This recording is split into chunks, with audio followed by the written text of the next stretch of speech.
The Fargone podcast, presented by This Is Coffee. Premium instant coffee meant to be enjoyed outside. Get yours at thisiscoffee.ca. Well, good stuff. Another episode of the Fargone podcast, and we got Mr. Cole McEwen joining us, man. How How's are it you? going, man? Good, man. Came Dude, into work doing early for good. this one, so we Yeah, got a few a hours little to bit of talk. an I early know. morning, man. Hey, that's what Thanks. we can make work, so we're going to make her happen. Beauty. I love it. Dude, well, this is attempt number 2. Obviously the first time we got halfway through your sheep story Yeah. and we kept running into some camera overheating issues. So hmm we're back. Round We're number back. 2. Yeah, I brought it to work with me and threw her in the background here so you can get a little sneak peek there too. Oh, dude, I love that, man. Peeping over the shoulder, dude. That's a Right? great Just there, just a little tease, right? Exactly. Oh, dude, we should actually get a prize for curating your camera background here. Not just trying to get more people to watch on the YouTube. I love I'm a it. keener. I'm a Yeah. keener. That's all. Exactly. So, hey, all the audio listeners, if you want to see Cole's ram, he's gonna hold it up for you, That's but right. only on YouTube. Yeah, that's right. Cool. Well, dude, thanks for hopping on, man. Yeah, of course. It's been great. Obviously, I've really enjoyed getting to know you quite a bit over the last, probably 6 months, or I guess we met at the Canadian Archery Challenge was the Yeah, first that's right. time. Yeah. But dude, you're just you got a lot going on, man, especially in the hunting world. Oh yeah. I would say you're one dude that just freaking gets after it. And then Mhm. jumping on over to your house, I think that there's a pretty key reason why you The shop. might have that in your roots, dude. I would love to hear a little Yeah, bit about kind of like your beginnings and sure. obviously there's like a huge family heritage side of things Yeah, too. Even tell me a little bit about like your pops and I think like your grandpa and stuff too, and maybe those things that instilled in you and kind of absolutely. what got you into hunting. For sure, yeah. I mean, grew up in Langley, Abbotsford kind of Yeah. area. Uh, Ever since I was a kid, my dad would go hunting every fall. My Yeah. grandpa, all of them, they'd go out. I got stories of I remember my great grandpa a little bit, but not in a hunting sense. But even, my dad would hunt with his grandpa and they go out all the time. So it's been Yeah. in the family and both sides too. My dad's side and my mom's side, hunters kind of through and through. And since my dad was there the day I was born. I was Okay. born like end of September. So Yeah. like pretty good elk season, right? Yeah. And so he was there the day I was born. He actually skipped out on their elk trip that year Oh because yeah. of my birth was coming up. Yeah. He's like, hey, And I'm having a baby. I might take yeah, this he's like, trip off. might have to stay home. So he stayed home. They ended up coming home from their trip 2 days before I was born. So he was like, "Oh, I Really? could have gone on that trip." Yeah. Yeah. And he said my grandpa came home and was like, "Carrie, the elk were bugling everywhere. Like there were so many bulls." Just like rubbing it in his face. And so yeah, I mean, talking about how serious our family is about hunting, that was the first birthday my dad was at, and the next one he was at was my 15th. So Oh, there you he was go. gone elk hunting every year from then on over my Yeah. birthday. And I've had a lot of people ask me, they're like, "Does that bug you? Like, does it bother you that your dad was there?" And I was like, "No." Like I was the kid who was like writing letters to my dad Yeah. and like stoked to see what he would come home with. Like Mm. he'd come home with stone sheep and elk and all Yeah. sorts of stuff. So I was like, it never bothered me once. And like the talk was always that when I was old enough, I would be on that trip with Hmm. him. Yeah. And so I was like always stoked about it and like Yeah. excited to see what he'd come home with. And then they would used to go up north and they'd actually build a jet boat every Really? spring summer, yeah. And then so they'd rotate. He had what was his big one? 26 foot. It was a Wow. huge jet boat they Like used to take up. proper jets. Yeah. Oh yeah, big jet. Yeah. Yeah. And so they would take that one up and then they started building, I think they were 18 footers Okay. after that, or yeah, 18 or 20 footers after that. And so then Was each, there a reasoning? He just thought they were more nimble or just easier to yeah, I build? think Or just for also, running the why is he rivers up building a there. jet boat every year, man? Is he selling them or Yeah, what's kind of well, the there was a group of like 8 guys that would go. Okay. So Yeah. he built this big one first, and then Yeah. every year, every spring, summer, they'd build one for another guy. Cool. So and then Awesome. they take that boat in. And so they Okay. were at Yeah. the point where they were once they had the smaller boats, they were taking 2 boats up at a time. So Yeah. each year, a new guy would get a new boat, basically, and Dude, how they do I just get take into turns that building up? them. That's I like know, the right? dream, man. You're getting into like a hunting group that like has some great success, but you're Yeah, also getting a freaking jet boat out of the deal if you join in this hunting absolutely, man. group. Yeah, he's got some pretty cool pictures from back in the day up hunting where they'd go, and Yeah, just like, yeah, pretty. They were pretty nice jet boats too. Like sweet. they didn't look homemade. Yeah, He's like, my dad's a very good. He's a builder by yeah. trade, but he can fabricate just about anything. So Wow. pretty impressive, actually. Yeah. So they do Dude, that that's every year. insane. Yeah, yeah, man. So that kind of like, I'd say that got me all stoked on hunting. Just like it's just Yeah. been part of me since I was born. And Mhm. so I got pictures hunting with my dad when I was probably like 5 years old. I'm like holding a Oh, yeah. 22 and the Yeah. picture, and I'm like, I don't remember that hunt. Like I Yeah. don't remember doing that. So like I've got literal pictures from before I can Mhm. remember of me hunting. And so growing up, just like that was all I wanted to do. I played Yeah. hockey growing up too. But like hunting was like always my like You're number number one 1. passion for Yeah. sure. Yeah. So Cool. I remember waking up as a kid. As soon as I got a pellet gun, my dad had to Mm. keep it in his closet, and I'd wake him up at like 6 in the morning Yeah. on weekends and be like, Dad, I want my pellet gun. So he'd give me my pellet gun. I'd go out and hunt rabbits and squirrels and everything. And we had a barn. I would trap possums in our barn that we had. Oh, no Had some, way. yeah, he had some old foothold traps, and Yeah. I'd find out where the possums were going under, and I trap them. And so Yeah. I did all sorts of stuff. I just loved being outside. I just loved, we had this tiny pond that didn't even have fish, and I'd like try to Mm. build a fishing rod and go fishing in there. Yeah.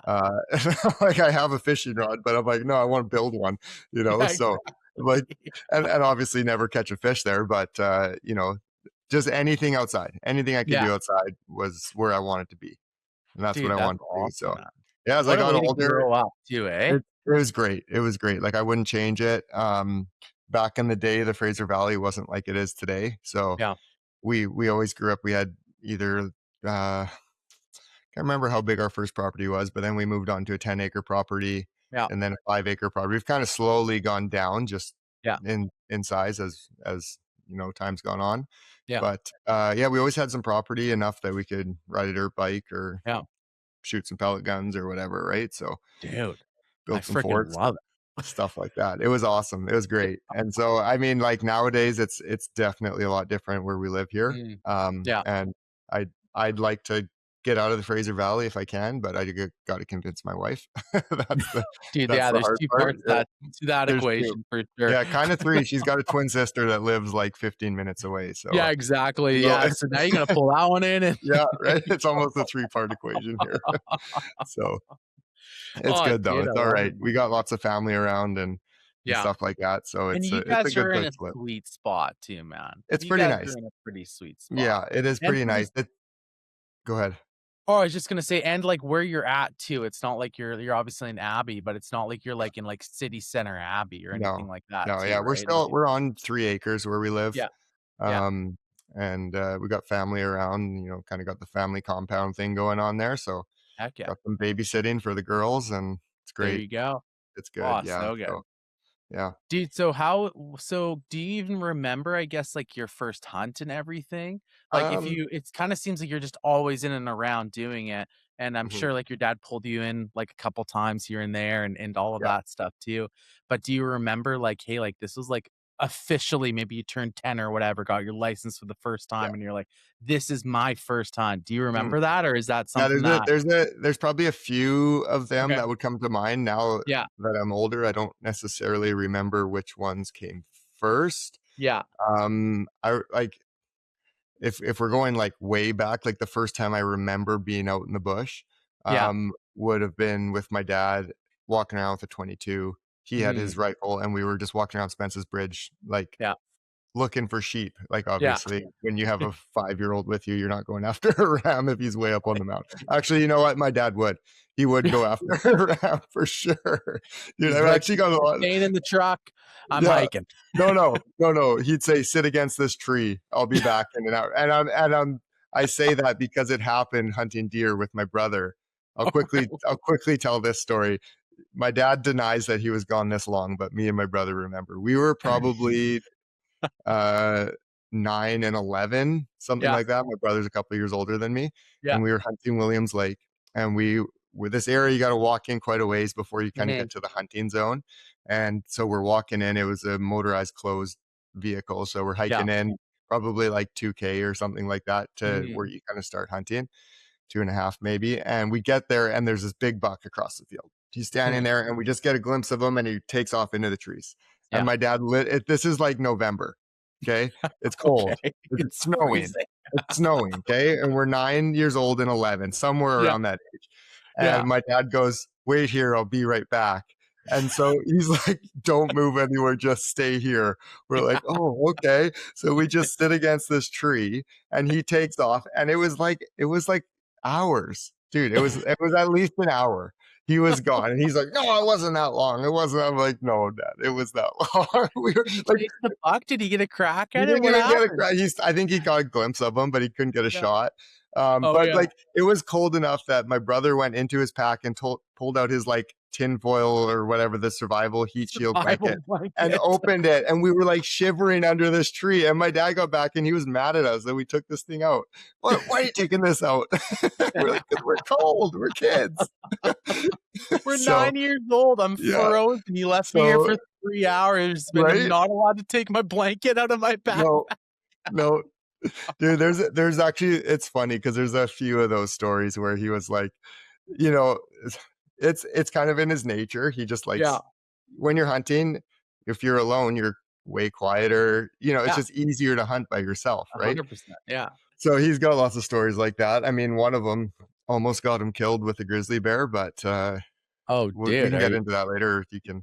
He and yeah. we're Or I was just dude, talking talk with about him it the now. other day. If you're open to talking about it, let's hear this little Yeah, give me a I little can't. Well, grizzly I'll story. jump back to your original question there before we get too distracted here. But I'd say one of my first, what I would kind of consider my first hunt, I actually missed the buck, was with Grizz and Oh, his really? uncle Yeah. Jim. Yeah. Yeah. So we were Williams Lake, same spot.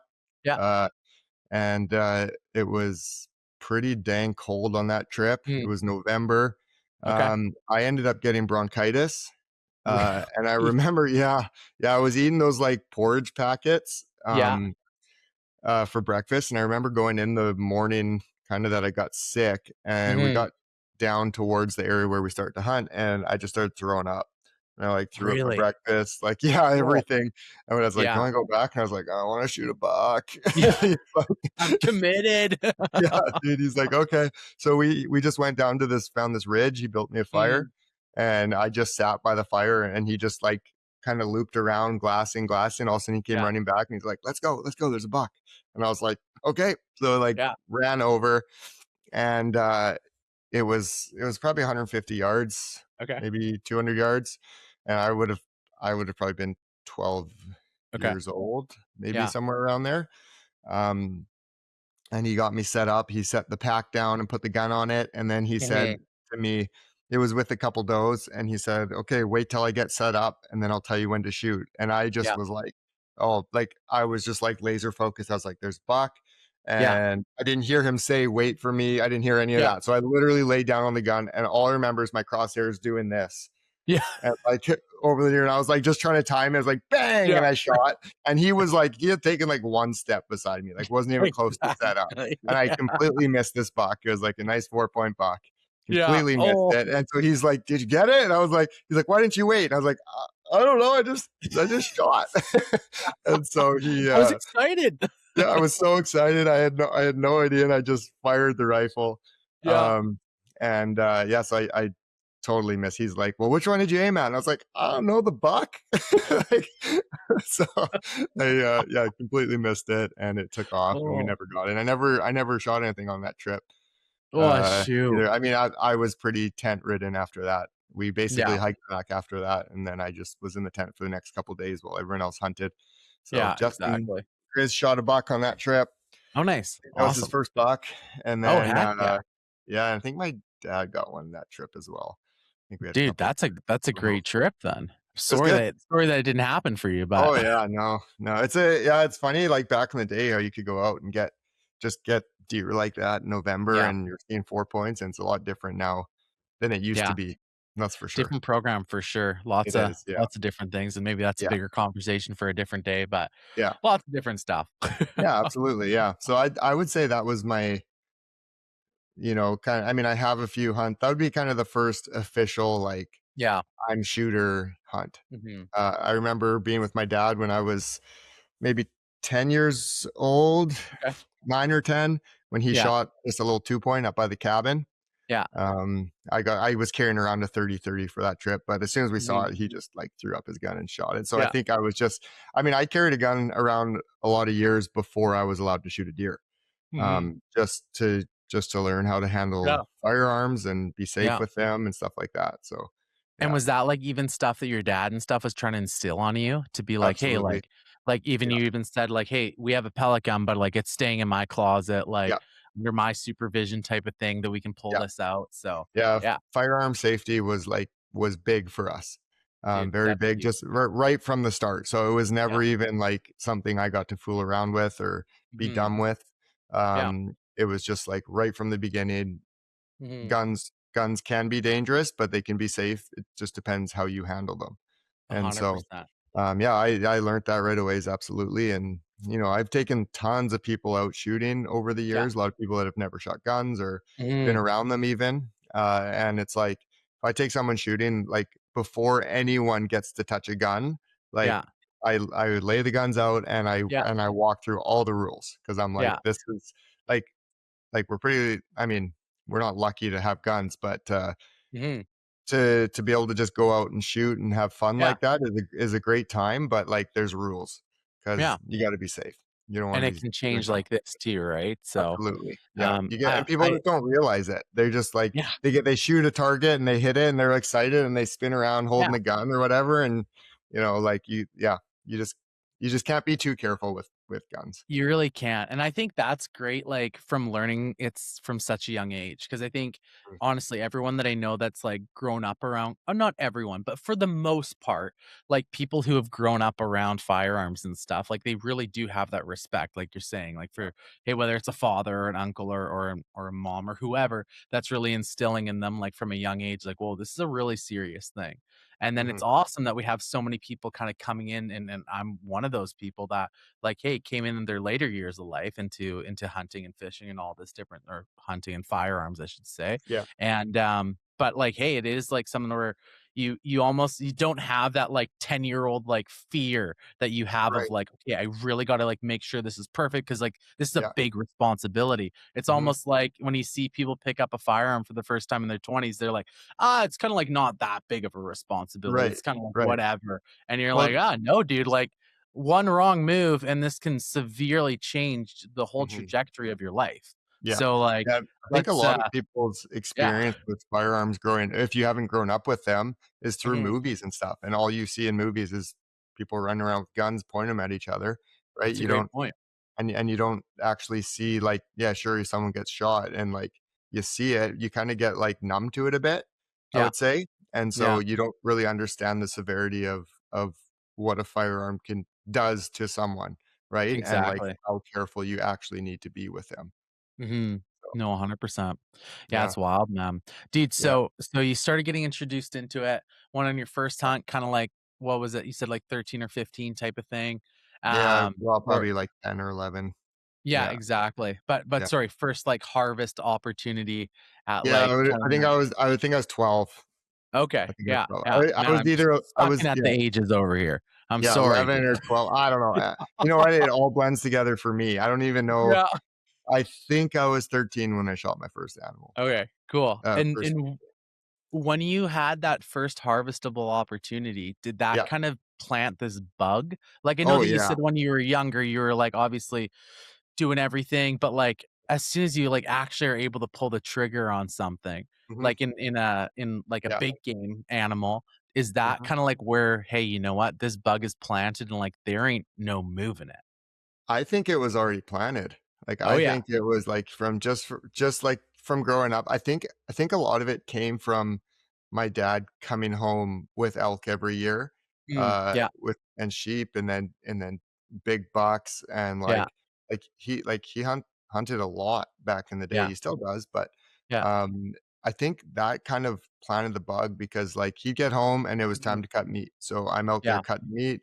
I'm looking like, I would just go into the barn or the shop or wherever Yeah. and go look at antlers. Like, as a Yeah. kid, I'd be like, "Oh, Yeah. like, you're dreaming to the day that I can do this." So I think, like, the actual being able to pull the trigger on my own end was kinda just like the maybe more of a confirmation that the bug was Mm. there, Yeah. because it was there already. It was Yeah. like, as a kid, like, that's all I wanted to do. That Yeah. was it. It Exactly. was like hunting, fishing, hockey Yeah. were my 3 things I wanted to do. Later on, golf kinda jumped in there Trifecta. too, right? You had to find something to fill the summer. So, Yeah. golf came Exactly. in there. But, yeah, I would say the bug was there, and I would Mm. say that, that just yeah, I think that just kinda like yeah, maybe it was another, like, milestone for it Yeah. kinda, like, hitting that next level of, like, "Okay, yeah, this is what I wanna be doing." Exactly. I just remember when I missed that buck, like, the amount of adrenaline I had in my body was incredible. Like, Mm. you see the videos of the kids just shaking uncontrollably, like, that paired with some little bit of bronchitis in there too. Um, it was I don't know what I was feeling, but I remember it was just crazy, and I was just, Oh, like, stoked, and yeah, so dude. I would say that just kinda, like, confirmed it for sure, yeah, Yeah. Dude, well, yeah. that's special, man. That's really cool. That's really Yeah. cool. Yeah, I think it So was the now next you year I shot my first deer, okay. with my dad as well, and that was in November in knee-deep snow. Mm. We had a doe draw, and I Yeah. shot a doe, and, Yeah. we were I say to my dad, we shot it, like, right at noon, Yeah.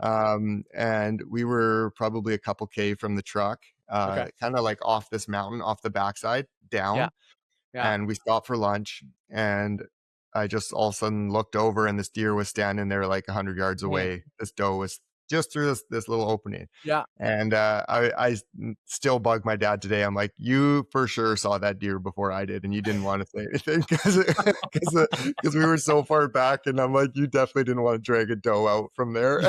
He's like, "No, I never saw it." I'm like, "Yeah, you did. You can't trick me." Yeah. You're staring at that thing for 10 minutes. You had Oh, your yeah. binos up, And see he's if probably there's trying to buck with scare he's, it. like, throwing rocks at it. "Get out of here." Exactly. Get out of here. Yeah. Yeah, so that was my first deer, was a doe on a doe draw, and, yeah, I shot her with what's now my brother's 30-06, Mm. featherweight. I remember being so Good. scared to shoot that gun. Yeah. I had shot my dad's, 33-38 kinda Yeah. like the summer before, and I Mm. remember being, like, freaked out to shoot that thing. I was like, "My Mm. arm's gonna fly off," like Yeah. and then, I just shot it and whatever, like, it hurt, but that's fine.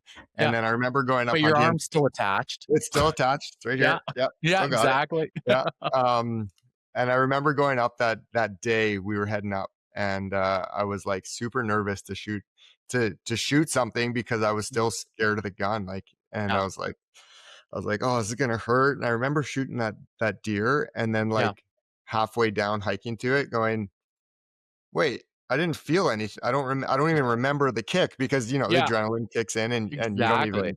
you don't Yeah. feel it at all, and so, yeah, I was like, "Oh, crazy," and I kinda, like, realized what adrenaline does to you at that point because I'm like, Yeah, it "Well, I changed know the gun still everything. kicked."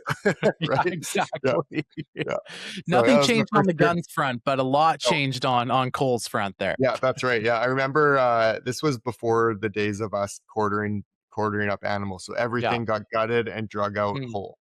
Yeah. And, the snow was deep on that trip, and Oh, yeah. my dad drug this doe out, and I had to carry his rifle and my rifle, and I Yeah. remember just complaining about my shoulders hurting the whole way up, like, "Ah, dad, this gun's so heavy." And he's, like, dragging out my doe. He's like, "You Yeah, wanna switch, son? You yeah, wanna switch?" anytime there would be, like, a small downhill, like, we'd go through a Yeah. gully or something, he'd be like, "Hey, your turn," and I'm, like, trying to, like, drag, like, all my weight into pulling this doe out of the woods. So, yeah, it was a good experience, though, yeah, it was kinda, like, thrown right in, right off the bat, Mhm. so my experience hunting growing up was, like, get get far back there and go Yeah. find the animals. There was never Dude. like, there wasn't. There was times for road hunting and stuff like that, like, kind of if we're around the cabin, and my first buck Mhm. was right off of a road, like, we were just Yeah. driving around and 3 point standing there, and I jumped out and shot it, and so, Perfect. um, Yeah. Yeah, there's times for that, but like really quickly, a lot of it was just like getting back there and getting Yeah, after it. We had horses growing up, so dude, heck when yeah. we would hunt Williams Lake, we'd take our horses in, Oh, we'd ride them in, and then tie them up in kind of a corral area, and then go hike from there. And so sweet. yeah, and then if we shoot anything, ride the horses down Yeah, and load exactly. up the Great deer. So program with the horses. it was awesome. I didn't get many years of it. Yeah. We kind of quit with the horses Hmm. a few years into me hunting, but it was when we had Was them, it there a was great. reason for it? Why'd you guys, I think my dad had a done it for lot? so long, and he was Yeah. just kind of like over taking care of them, and Mhm. a lot of his horses were getting pretty old. Yeah. He had done a lot of years of it, and so Mhm. I think he was just kind of getting sick of it. Yeah. No, So, exactly. Adds up for sure. Dude, hmm well, that's special, man. So then at what point, like, obviously you're getting back quite a bit. yeah, Now you're like this full-fledged, like, first and foremost, you get after it, I feel like more than anybody else I know. thank you. Especially anybody else I know with kids and a wife, which is Mhm. awesome. I got a pretty good wife. And yeah, oh dude, I love it. It's Yeah, awesome, dude. It's that's so the key. good.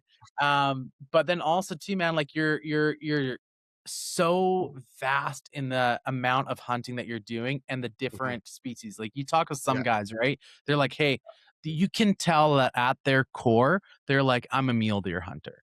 Or you right, chat with some guys, right. they're like, "Hey, you know what? I hunt sheep or I hunt Yeah, goats or whatever," right? hmm But I feel like or elk or anything, yeah, right? But I feel like for you, dude, you're kind of like a bit of everything. Like you hunt yeah, sheep, you hunt goats, you then yeah. obviously hunt elk, you hunt moose, like Right. whitetail. Like, dude, I experienced your guys' whitetail program this year, and I was just jaw dropped the whole Yeah, time because I go, "Whoa!" Like these it's like a guys like program. live and breathe whitetail. But I'm Yeah, like, no, they live and breathe whitetail for this time period, and then they're also chatting about what they're like. Okay, now we're gonna go after sheep in this time of the year and all this hmm stuff.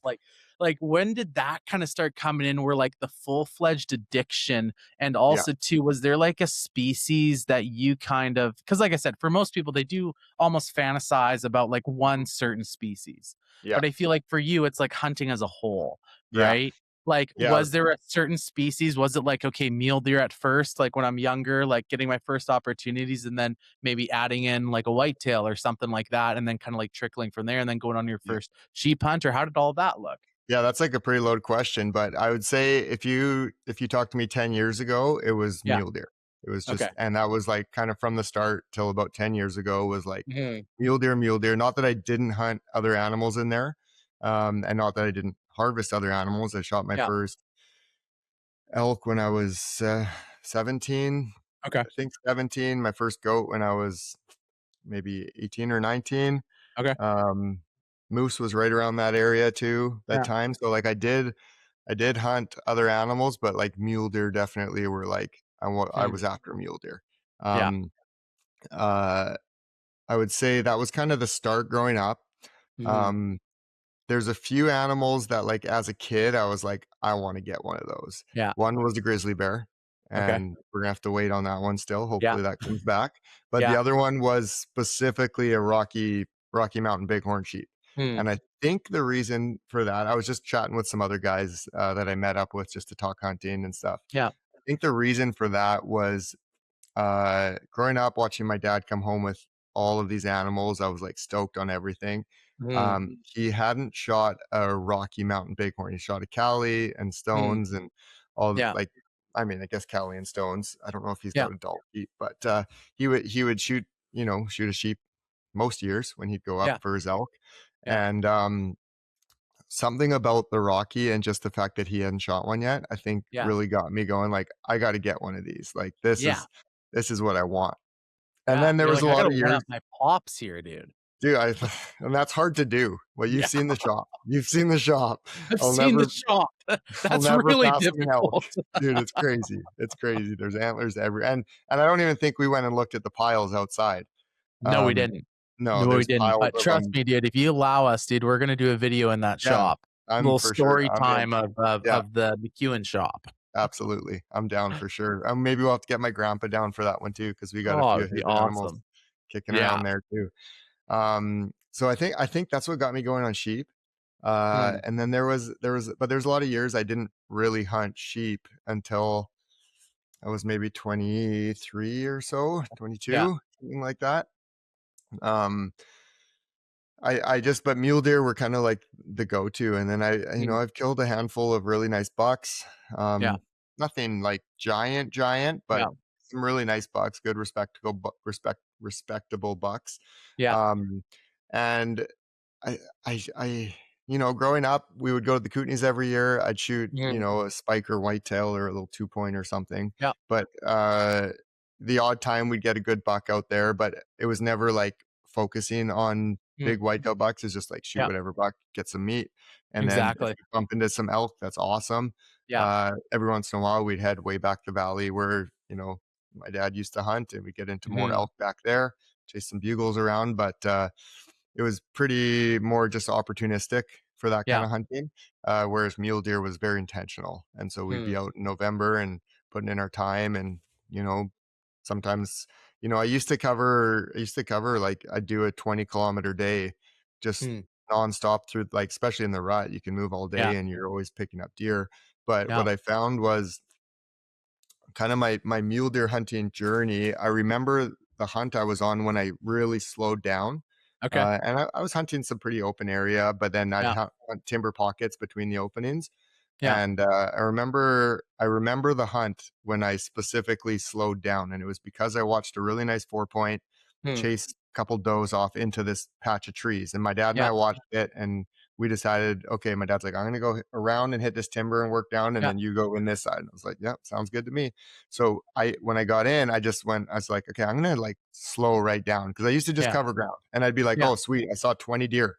Like Yeah. that was a great day. Not Mhm. realizing that, if every one of those deer were bucks, I could have only shot 5 of them, because the Yeah. other 15 Exactly. were running away from me. Like, Yeah. that's ultimately, like, that's not that successful of a day just because Mhm. I saw 20 deer. Yeah.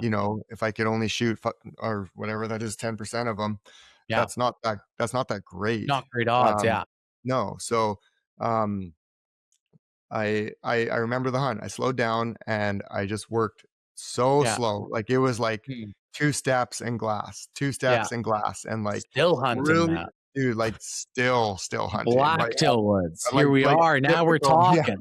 dude, yeah, just like, and it took me 25 minutes probably working down through this timber, and I Mhm. remember I kinda sidestepped just to get a view around this tree, and boom, Yeah. this buck is bedded 75 yards from me, looking Hmm. straight up at me, and I No was way. like, Yeah. "Oh crap," and Yeah. like really nice tall buck, Yeah. and so I went down on one knee, and he stood up, and I aimed Yeah. here, but I Yeah. pulled the shot a bit, and I like blew the outside of his shoulder out. I kinda hit him on Mhm. the top of the Yeah. shoulder and Yeah. just, like, missed vitals, but Yeah. kind of blew out the top. Just made it not a great shot, which Yeah. was not a good thing. But but I just remember the fact of, like, had I hunted how I normally Yeah. hunted up until then, I wouldn't have shot that deer. Like, I Yeah. would have just heard him bounce away when I Yeah. was 100 yards Would have from him, popped him. Yeah. instead of popping around and he's looking at me at 75, right? So Exactly. I just thought, like, really slow down, watch every step, try not to step Mhm. on sticks and branches, and like move like a deer, right? Like, if Yeah. if a deer's feeding, it's taking a step every, Yeah. maybe a couple, Taking 3 its steps time. a minute, right? So Mhm. you're just trying to slow down, sound like a deer, so that if something else does hear you, Yeah. it's not spooked, right? It's just going, Mhm. "Oh," and it might even be more curious than anything and come in and take a look, right? Big And so time. I slowed down. I ended up getting that deer still. We tracked Sweet. him for Yeah. like 2K. We Yeah. actually lost blood, Mm. probably about 2 kilometers. And my Okay. dad and my brother met up to track this thing.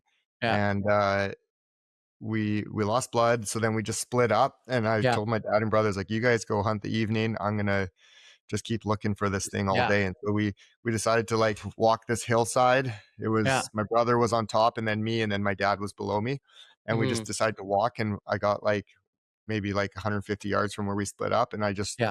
I just heard a whistle, and I looked down, and my dad was like giving me the wave, and Yeah. he's like, come here, be quiet." So I Yeah. ran down to him, and we were kind of on this little face, and then just below us was a big sage bench, Mhm. Yeah. and the buck was bedded under a tree like 300 yards away. He went No down there way. and he bedded. So we Yeah. laid down, and I got another shot at him, and Yeah. smoked him. So There you um, go. Bob's yeah, I your shot him uncle, with my man. dad's gun after that, because Yeah. I was like, I was like, how did I miss that thing at 75 yards? Like Yeah. not kill it, right? Like right square in Yeah. the chest. And so I Big was like, time. I just wasn't confident in my gun at that point. Yeah. Like definitely could have been me pulling. I don't remember. I don't remember Mm. if I shot my gun after to check, but I was like, if I was off by this much at Yeah. uh 75 yards at 75. 300 yards, I'm not going to hit that deer if I'm, or I'm going to Yeah. hit him not very good. So I just might have had my dad's gun there with him and shot him Exactly. with that one. You're So like, "Take that big 30-06, dude." yeah. Yeah, well, I was shooting a 308 Norma mag at the time, Yeah. Oh, and yeah. he had his 33-38. Oh, yeah, So yeah. pretty big deer guns, but they do the Hey, job. they did the job. Hey, Mhm. you have the deer down. Got him down, and Might he's a have nice one, taken yeah, Yeah, yeah. Oh, yeah. dude, that's awesome. So then what got you into, kinda like so that's what really made So you start slowing down, was that trip, yeah, right? that slowed me down big time for sure. Yeah. Other species from there, I think with whitetails specifically, I mean, Mm, elk, I shot one with grizz.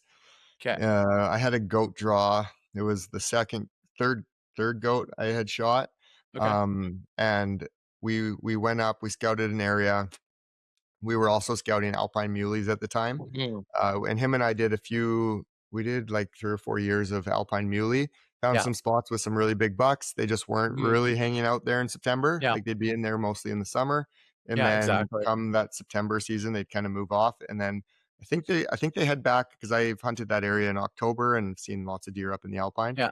around Yeah. that time. And so I think they kind of moved back in then. But anyways, we did a Have a few little years of lull that. period. Dude, yeah, it kind of is. I think a lot of the feed dries up, Yeah. in the open, and so Yeah, then they either hit exactly. the timber or they hit the creek bottoms, and then they're just not up Yeah. in the open as much until a little later when it cools off a bit, so, Yeah, exactly. but, yeah, so then we kinda got, like we did a few years of that unsuccessful in the alpine. I mean, successful in the fact that we found area with deer, we just never harvested any, and we had opportunity at a couple bucks that we passed on, but nothing we wanted to shoot. There were definitely some really nice bucks up in Mhm. there. Some probably the biggest one we had on camera. I think it was by its biggest year. We had him 2 years in a row. Hmm. Um, I would say he was like a 195. So Wow. like a really really nice Yeah. buck. Yeah, he grew Yeah. some kickers and he was a Yeah. beautiful deer. But never saw him in person. Yeah. Yeah. We may have seen him once in like June.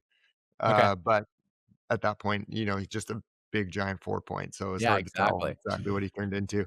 But, yeah, we spent a lot of years doing that, and then we kinda decided we're like, "Man, we should maybe, elk hunting's really good in September too, Mhm. like, maybe we should be doing some elk hunting."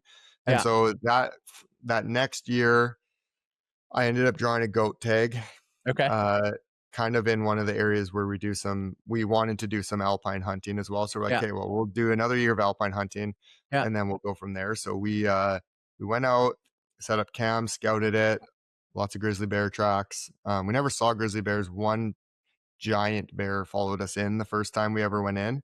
We Mm. hiked in and we were hiking through snow. And on our way Yeah. out the next day, this bear's tracks were on top of ours. And they were No way. Yeah. like huge. Like I got a picture of my boot. I wear a 13 boot, like right Yeah. inside of the track. It was a giant bear. No Yeah. And I way. think we got That's him on huge. camera. Yeah, we got Yeah. him on camera later that year. He was so big. Just a Anyways, we stonker. never saw I any love bears, it. so that was good. Yeah.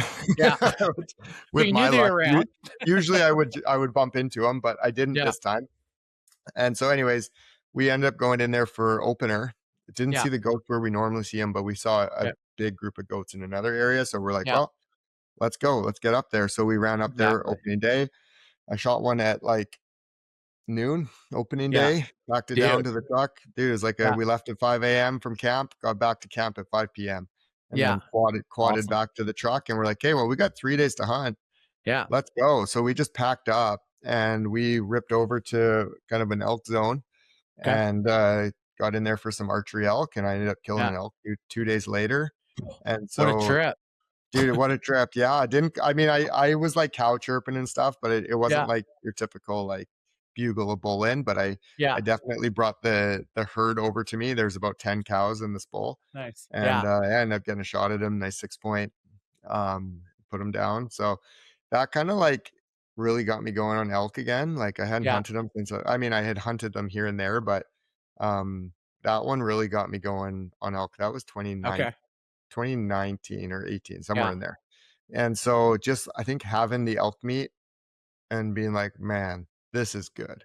And my wife loves elk The meat. best part. It's like, Especially when you're married, man, I swear being married and bringing home elk meat, like, oh, you're like, that's "I'm a man. This is yeah. my job. I'm But I providing." also think too, it's like, I don't know, maybe this is like a bold statement, but I feel like it's like one of the more sought after meat in kinda Yeah. like the big game world, and especially like, I don't know, like every time I chat with my wife, she's like, "Yeah, if you just spent time elk hunting, like, that's like I would just be Mhm. happy with that." Yeah. Like, if you could just, like, somehow figure out a way just to bring home elk meat every year, Yeah. she's like, "Yeah, that'd be sick."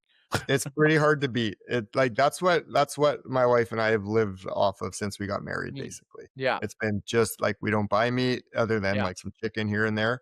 yeah, It's just elk meat, like, that's it, and exactly. and then between an elk and, I'll shoot a bear in the spring or Yeah, 2, and then, like, usually a deer, and, I mean, the last couple years has been a goat or a sheep as well.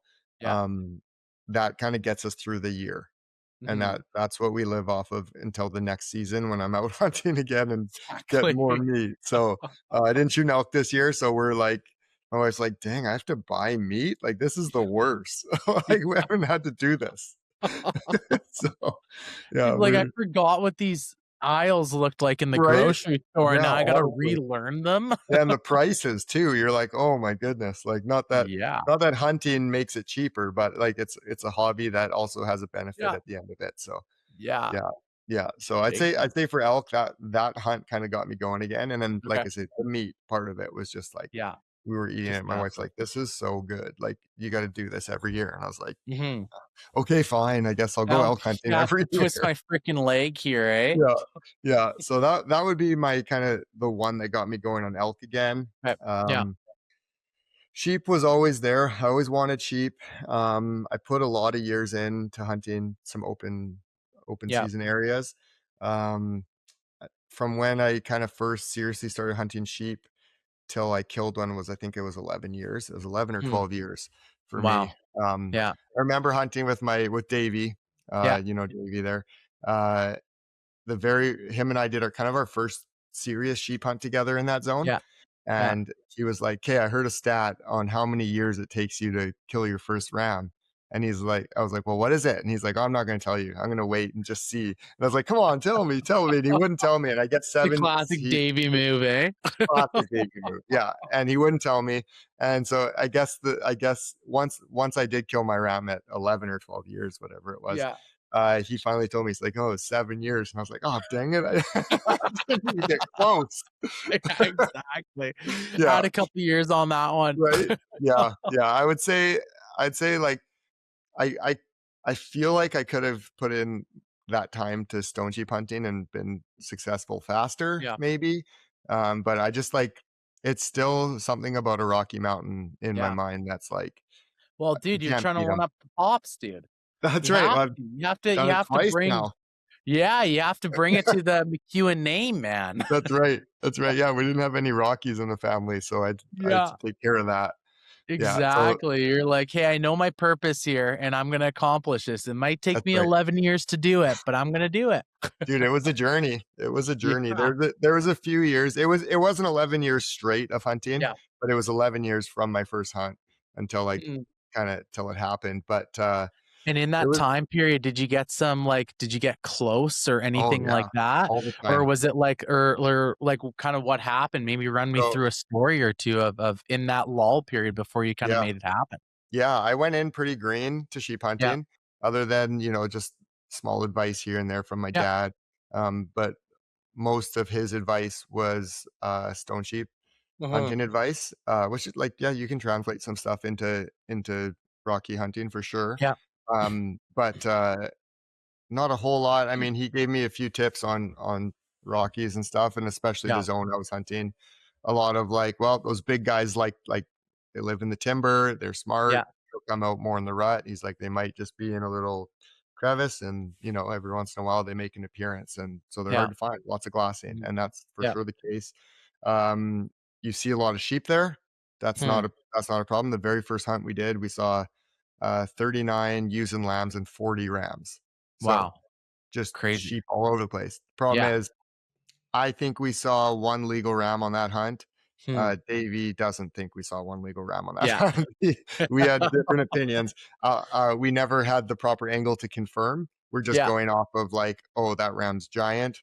Yeah. And I got one video of him walking away, and you can see him like tipped way out, and it was like Yeah. 800 yards off, pretty Yeah. far still, and with not very good spotter or phone. Like Yeah. it was a homemade phone scope adapter and Yeah. all this stuff. Exactly. So, but yeah, there was definitely a few close calls on there. Hmm. Some really old rams that are broomed off that are like right there, and then Yeah. some really young rams that are tipped out. Hmm. A 5 or 6 year old ram that's like almost at the bridge, and Hmm. so I always like there's a lot of guys out there that are kind of like shoot first, ask questions later, like, it's close, Yeah. like bang, and then I'll check it now, and I was like, I Yeah. I never want to be that guy. Like, I Yeah. don't want to do that. I was like, I don't want to shoot a ram. You put all this time and effort in. I shoot a ram and then I go to get them inspected and they're like, sorry, bud, he's not legal, and here's a Yeah. fine, by the Yeah. way. I'm like, I don't want that. Like, that's Not not at how I all. want my sheep hunting experience to go. So I always told myself, I'm like, I want to find a ram that's like absolutely no doubt that's a legal ram, Hmm. like no 100%. problem.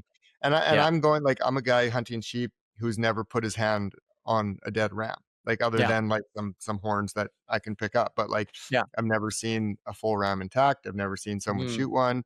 Yeah. I had never been part of a successful sheep hunt. All my sheep Hmm. hunting was just with Davey or Yeah. whoever wanted to come with me for the Yeah. weekend or whatever. Yeah. So I didn't I didn't have that, like, long history of sheep hunting and that Yeah. long history of, like, looking at a ram being like, "Oh, yeah, that's a legal ram," like, right aways Gotcha. or Yeah. not, and obviously, with bighorns, you can't it counting doesn't matter because Mhm. you can't shoot on age. Yeah. So I didn't really have to put time into counting rings or anything like that.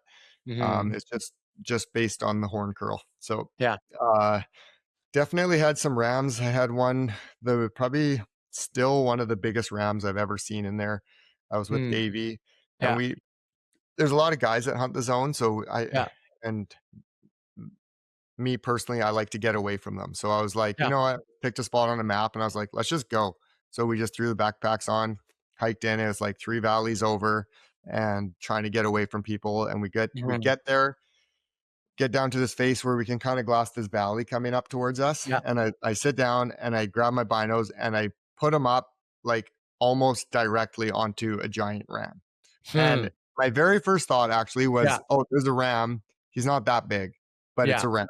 And so I was Yeah. like, maybe there's more. And so I'm like looking, I say to David, I'm like, oh, I see a ram. Like, doesn't look that good, but whatever. I got Yeah. the spotter. And what's that? Yeah, no worries. I put the spotter on him Yeah.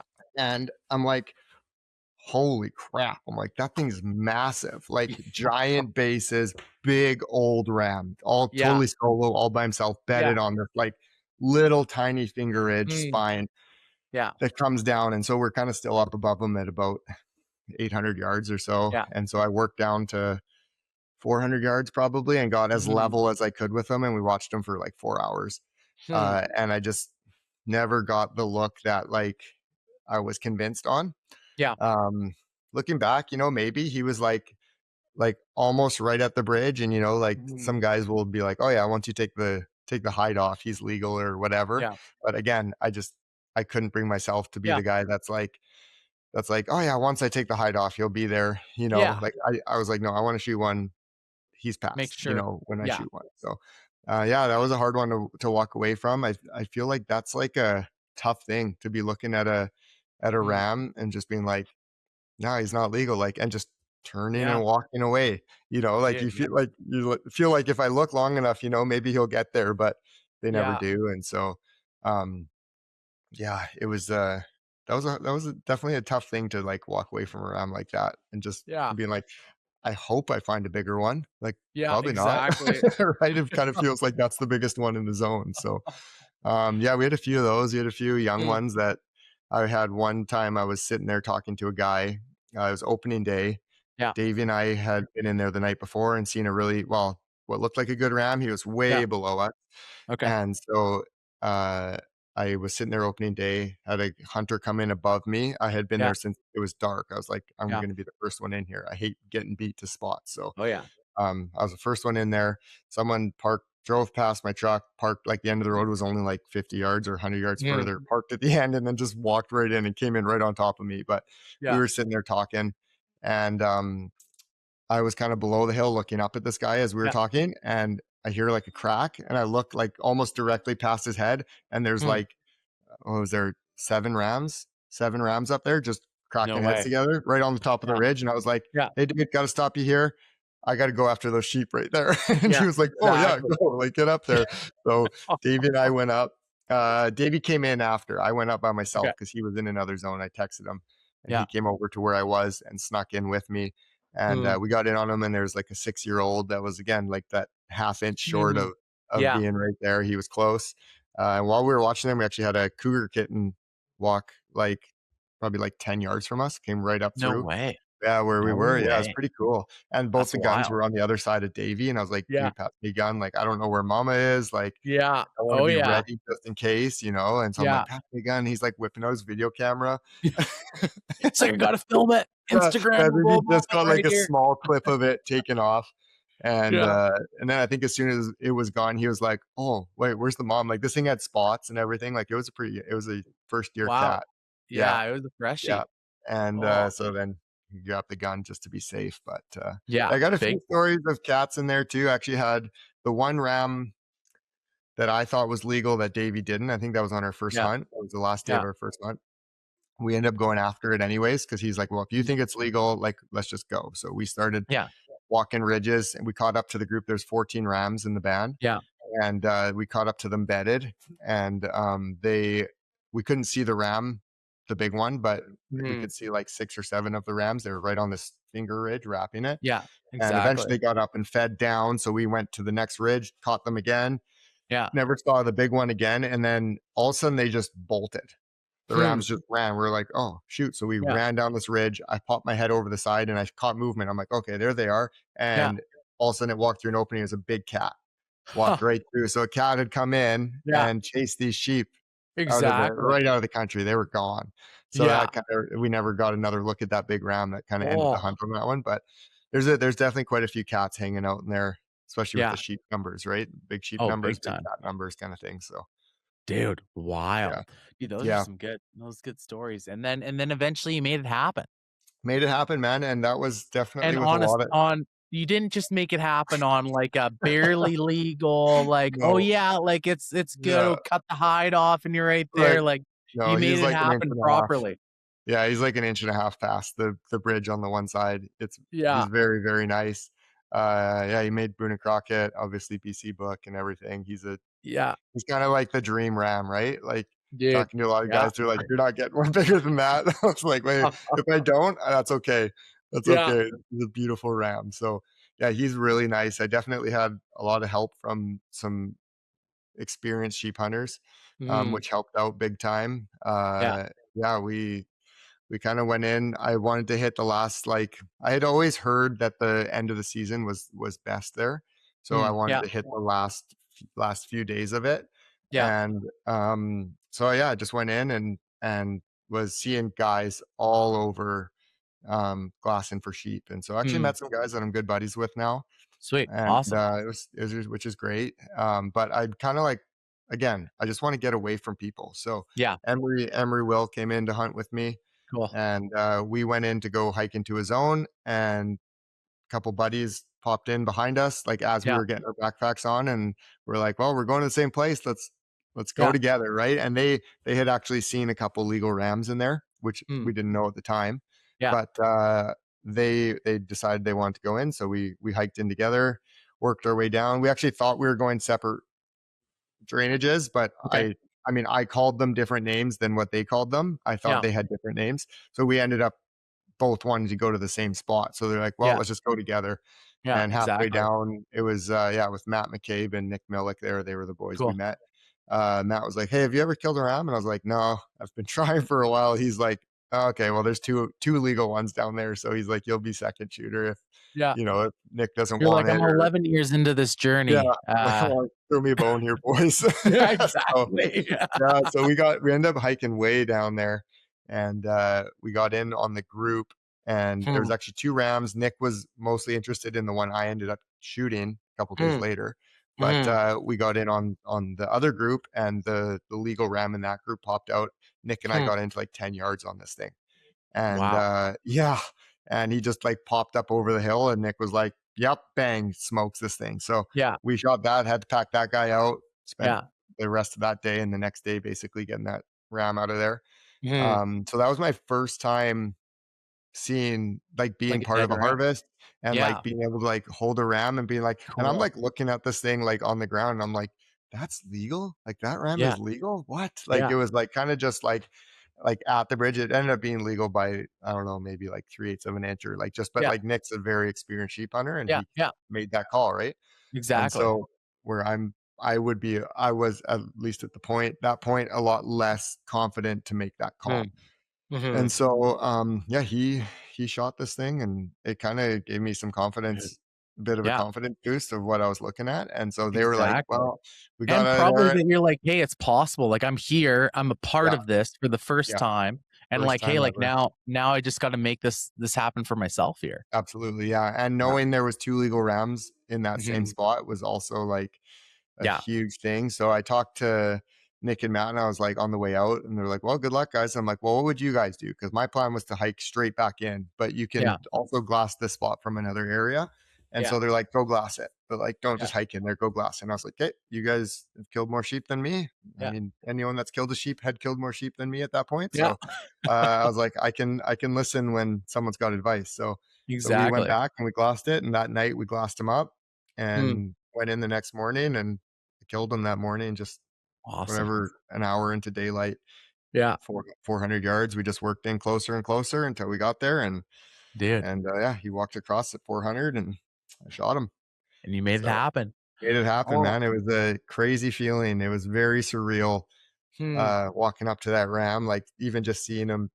Like we saw him where he died, and Yeah. like even just seeing that was like I was like, that's my ram. Like, that's Yeah. the ram I've been after for this many years, Yeah. trying to get this ram, and he's there, right? So, like, the walk over there was pretty crazy, and then just laying my hands on it and, like, not completely realizing how big of a ram I Mhm. had killed Yeah. because I had never held too many rams, right? Like, a Yeah. lot of it was just, like, You're like, "I held the stone sheep first one and 2 stuff. days ago." Yeah, that's right. Yeah, it was my Yeah. first time holding a Rocky, right? So, Yeah. other than, like, maybe at, like, a booth somewhere picking one up, but, Mhm. yeah, it was, like, it was a pretty cool feeling and not realizing how big of a I knew he was nice, I knew he was Yeah. big. I had Emery with me who's killed a lot of sheep, so Yeah. he knew. Trevor was there too. Trevor ended up coming down with us. Mhm. Cool. And so it was a good group of guys there to have on my Sweet. first hunt, and so, yeah, it was a blast. Dude, that's special, man. I freaking Yeah, love it. That's real yeah. special. Yeah, Yeah. so I took the next year off of sheep hunting, Yeah. and then I drew a pretty good tag in the Kootenays this last season. Mhm. So I was like, "Well, back at her here. Yeah. Here we See go." if we can make her happen. Yep, yeah, so I had a lot less time to hunt this year. Um, Yeah, you were down to the wire, weren't you? yeah, in a Like, sense, like, I had time in the season to hunt, mhm, but my but season dates physical days. physical days on this trip, yes, they were very limited. I had, so Trevor and I we had our season pretty planned out. We had also drawn a Mhm. group hunt for moose, Yeah. there was 4 of us in the group, so we were allowed 2 moose. Yeah. And the other 2 people didn't hunt much, so it was kinda Okay. like we'd get a moose type thing. Yeah. And so we had our season date set. We were both kind of okay with hunting less elk this year, Mhm. because we had that moose draw, and Yeah. we had a buddy who knows the zone, and he's like, "Oh yeah, you hunt the rut, you're gonna kill 2 moose, like, no problem." Yeah. And we're like, "Great, that sounds awesome." So we really set our season up to, like, kind of be around that moose rut. Mhm. And, so I was supposed to go in for opener with Trevor, Okay. which was September Yeah. 10th. We were gonna go in like a day or well, at first it was a day or 2 early, and then we decided Yeah. to go a day or 2 after opener and then hunt, like 10 days. Like, that was the Yeah, plan, a full exactly. week plus the weekends.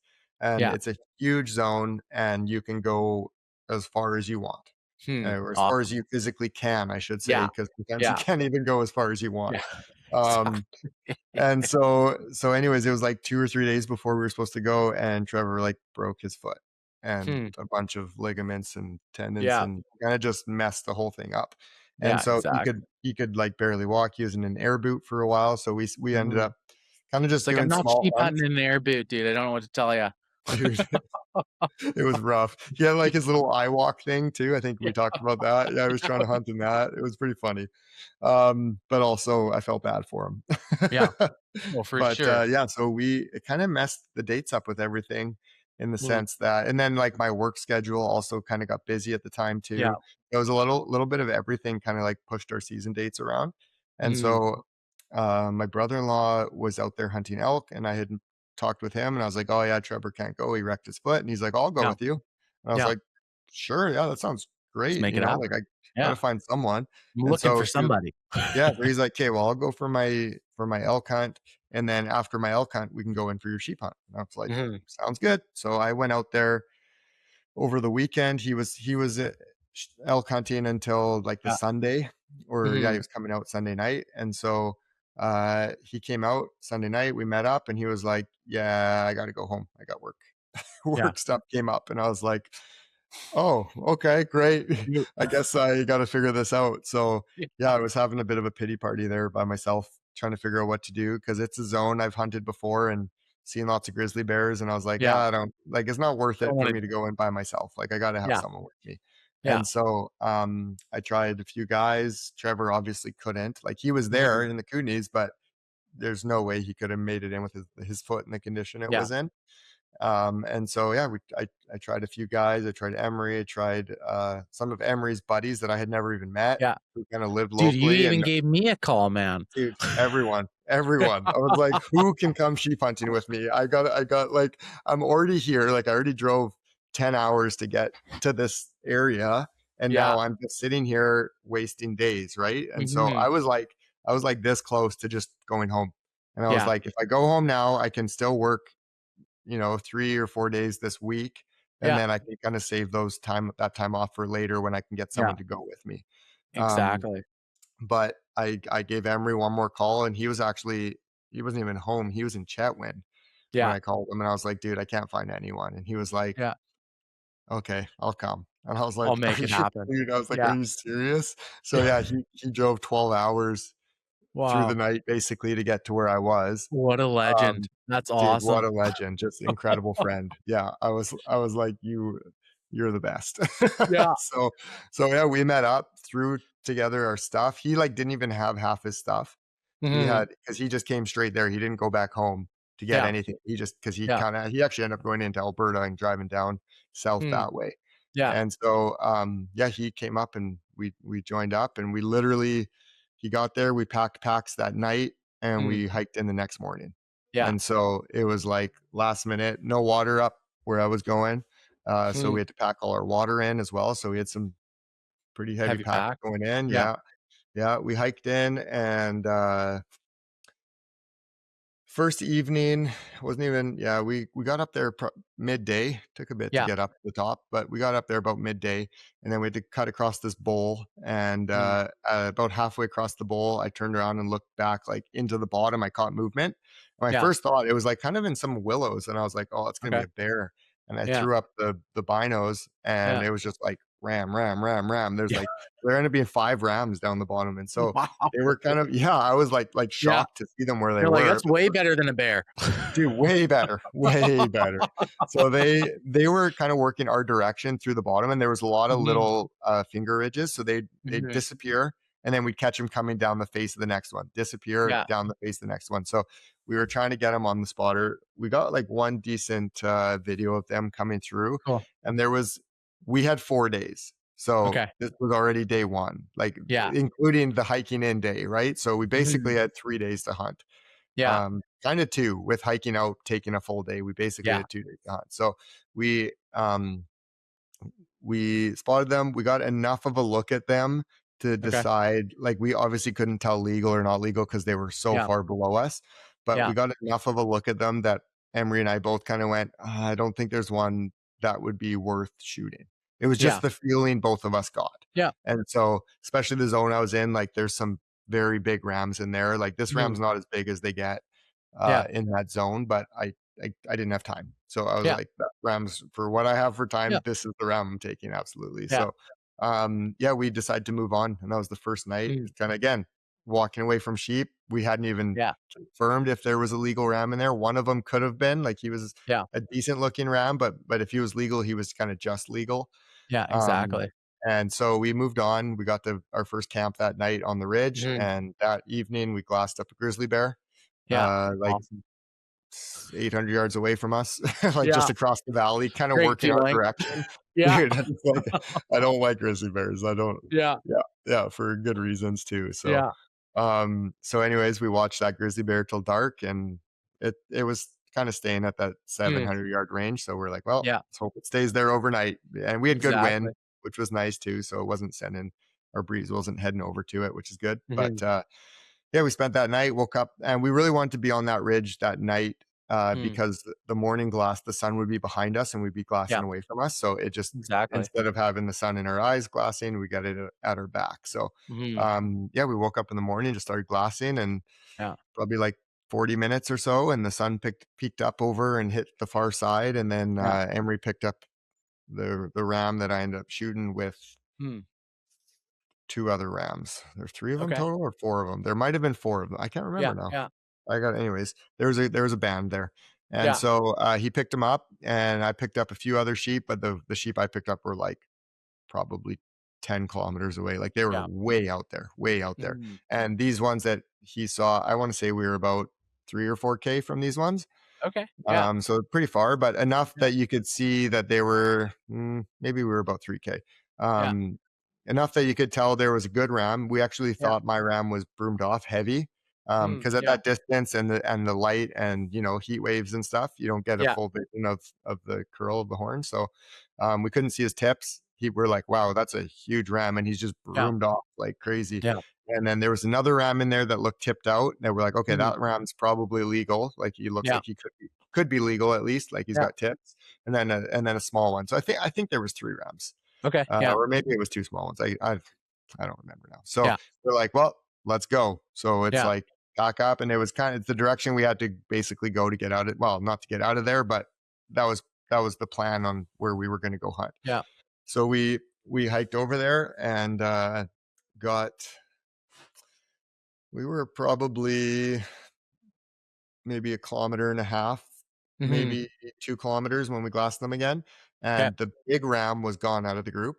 Okay. It was gone. The other rams were together. Yeah. And the one that was tipped out, we were kind of like, oh, he's not as big as he looked Yeah. from back there.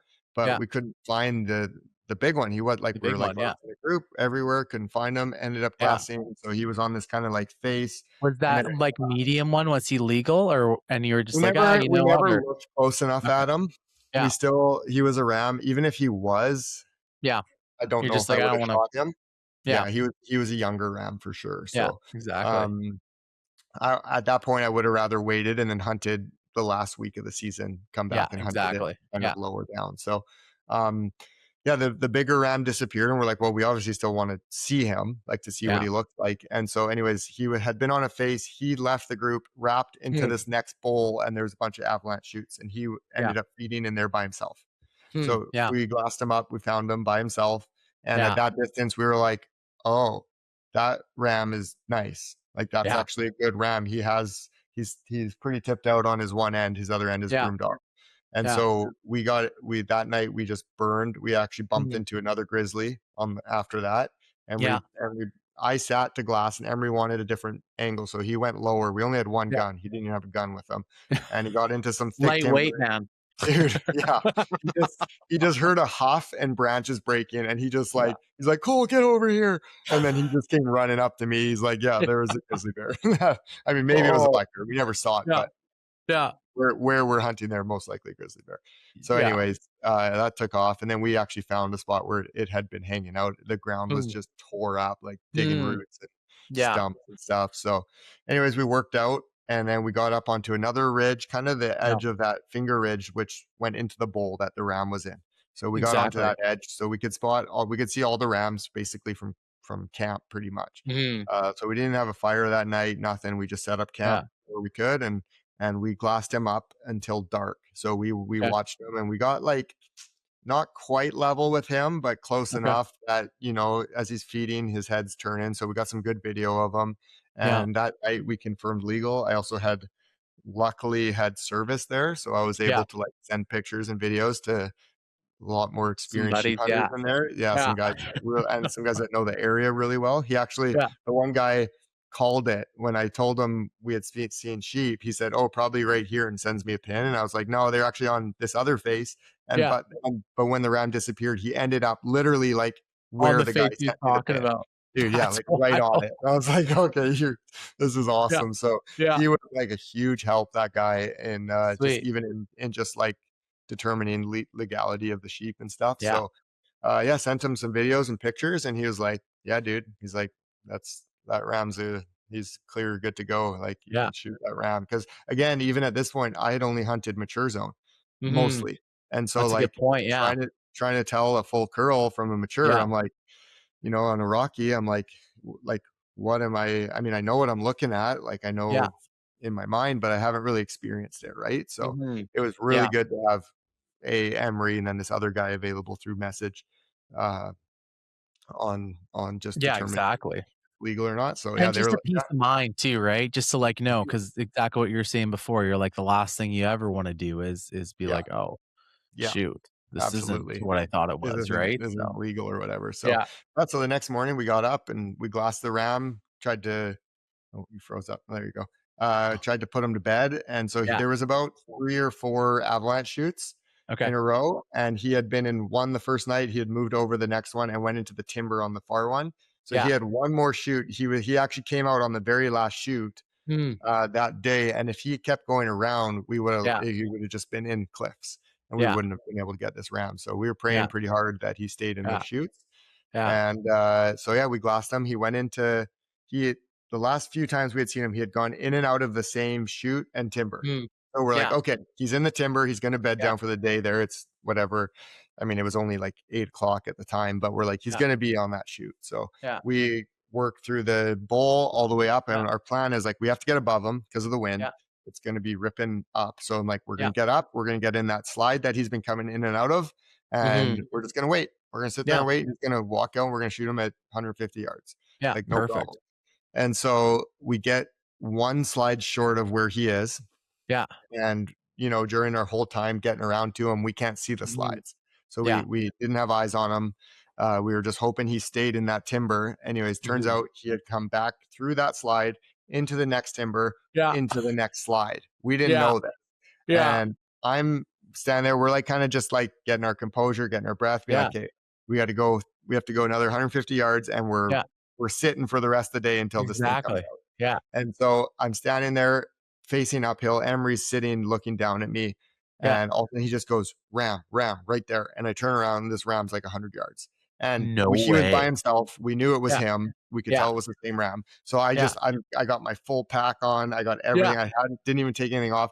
I just threw my gun up and this ram's like full tilt Yeah. down the mountain out of here. And I'm like trying to follow him through my scope. And Yeah. it's like, there's a cliff in the way and a tree. And Yeah. and I shoot and I shot right over his back. And it Yeah. was just like such a last minute full Shoot. tilt Yeah. sprint. And I was like, crap, like this thing's gone. Yeah. Like if he goes down or Yeah. curls back, he's gone. Like we'll never see Yeah. him again. If he goes to his right or to our right, he's Yeah. going to come out into this big giant bowl. And Yeah. I'm like, chances are he's going to head back towards those other rams and like try Yeah. to get out that way. That's where he came in. Right. Exactly. So I literally just like full sprint down the hill to my right. Yeah. Emery's behind me, and we're just running, and I'm like trying Mhm. to get my bipod out and everything. Because once we get to this edge, it's just a big boulder field. Yeah. It's huge. Okay. So we Yeah. get to the edge, and we're sitting there. I'm like, "Okay, where is he? Where is he?" And Emery's also like, "Oh, there he is!" And Yeah. he's going through this boulder field, and he's at Yeah. I don't know, 350 yards or something like Yeah. that. So I'm on my gun. I got And my is he dial still ready. moving or is he like Oh kinda yeah, relaxed a little bit? he's moving. He's Oh, going. he's moving. Like Yeah. yeah. And luckily it was pretty warm by this point. Okay. And so, like, obviously he's getting tired. Like this Yeah. round, like we're like, he's got to slow down. So Yeah. he's getting towards these cliffs, and Emery's just feeding me ranges and ranges and ranges. Yeah, he's Yeah. 350, 375. 400, and I'm just like Yeah. trying to dial, and Yeah. he's at like 425, and I was like, you know what, I'm just gonna dial. Like every time I'm getting a range, I have to look at my thing and Yeah. then redial, Exactly. redial. So I was like, Yeah. I'm just dialing for 500. If you Yeah. stop short, I'll Yeah. just hold what I need to hold. So, Yeah. so I just dialed 500, and this ram just keeps going 450, 475, and Yeah. boom, this ram climbs up on this little ledge and stops, and Emery goes 500, and I'm like already fouled at 500. I'm like Yeah. done, and I'm like Perfect. bipods on him. I'm laying down. I got my pack under the back, Yeah. like I'm all set, and I just squeezed one off and just like Mm. dropped this thing right there. And Dude. he rolled like 50 yards Yeah. and piled up right there. And so I was Dude. like, dude, it went from like, oh yeah, I Yeah. guarantee we're gonna get this ram, to like, oh Yeah. shoot, I hope we get this ram, to like dead Exactly. ram. So we were like, Yeah. we were both pretty jacked up at that point. So yeah, it was quite the experience. We tried to film everything and get it all on film, but that shot happened so fast Oh yeah. that we didn't get any of it. It was just like Emery was feeding me ranges and I was dialing and getting ready for a shot. So Big um, time. yeah, he was hard to see in that rock too. Like I'd get him in the scope and I go to dial, and then I have to zoom Mhm. way out to try to like Yeah. to pick To him up find again. them and 'Cause, yeah, he yeah, was so hard to exactly. see in there. So Oh he yeah. ended up dying in like probably like the best spot we could have. Hmm. He's obviously hot in there, but Yeah. where he was, there was a huge rock face above us, Okay. and the sun hit us for like half an hour, and Yeah. then we were back in the shade. And so we were Yeah. in the shade Perfect. basically the whole time we worked on him. It didn't get too Dude. hot, stayed Yeah. nice and cold in there. Good Yeah. wind coming up. It's actually like really cold where we were. So Mhm. yeah, we got to have get the meat nice and cold and pack it Yeah. out of there, and then back to camp. And then we spent that whole day, when we shot the ram, cutting them up, Mhm. packing them back to camp. Emery kind of wanted to go out that night, but neither of us. So we were heading out a different valley than where we came Yeah. in, Yeah. because we had parked his car in a different spot. Exactly. And so we ended up staying the night, one more night, just in case, because I was like, Yeah. we've never been out this way. I don't know how long it's going to take us. It ended up Yeah. taking us basically the whole day to get out Wow. the next day still. Good thing. Yeah, we Yeah. were like 15K back Yeah. from his car. Yeah. So Huh. it took us a while. We dropped the packs as soon as we hit a road, and then just walked down to his car without packs, and then Exactly. drove around. And the problem was his car couldn't get up to where I had parked my truck. Oh yeah. And so we were like trying to wave flag guys down, like nobody on the roads, nobody Yeah. anywhere. And so we Oh. ended up just sitting, and we were like praying that someone would come by. And like 10 Yeah. seconds later, this truck pulls around the corner. So we I flagged love them it. down, and yeah, we ended up chatting with these guys. And I followed one of them on Instagram already, but yeah, we've kept in Mm. touch with them. They were super nice guys. They were definitely gracious enough to give us a ride up to my truck, which was like Dude. Yeah. very nice. So they were elk hunters, and they were stoked that we got a ram and everything. And yeah, Oh, got everything out of there. so good, man. Dude, well, I Quite the love hunt. that, It dude. was it was And such a different hunt, because that first ram I killed was like, he's like the ram of your dreams kind of thing. Like yeah. he's the ram you want to kill. Like he's a giant. Mhm. But the hunt for him was just very different. It wasn't Yeah. like what a sheep hunt feels Yeah. like it should be. And so Yeah. this guy here was like the total opposite. Not, I mean, he's still an awesome ram. He's not as Yeah. big as that other one, or maybe not quite what I was hoping to get when I first drew the tag, but based on Yeah. the time I had, I was more Yeah. than happy to shoot this ram. Um, 100%. but like it was like what you dream of on a sheep hunt. It was like, Mhm. this is a sheep hunt. Like Yeah. we did 30K or whatever it was. Like you put Yeah. in a ton of time over a few days, and you really working for it, packing all your water in and all that stuff. So it's like, it's kind of like this was more the dream sheep hunt, and that's more the Yeah. dream ram, right? So I feel like Exactly. I've got a taste of both of them. Dude, now but does that make you wanna come back for more, or are you just like, "No, dude, I got my dream ram, I got my dream hunt, like, You know what? I'm in it," or now are you like, "No, dude, I freaking got the bug." No, I would say it's more the first. Like I Okay. feel I feel pretty content with my sheep hunting. Mm. Like Yeah. obviously I still like sheep hunting's awesome, and the Yeah. animals are incredible. Like Yeah. crazy amount of respect for these animals, just what they live Mhm. in, and the zones and kind of how tough they are. Yeah. They're crazy. They're awesome. But like I've got a Boone and Crockett ram, and Yeah. I've got like the dream hunt that I've done. And I'm Yeah. and I'm actually really grateful that they were separate hunts, that I Yeah. that I got two different rams.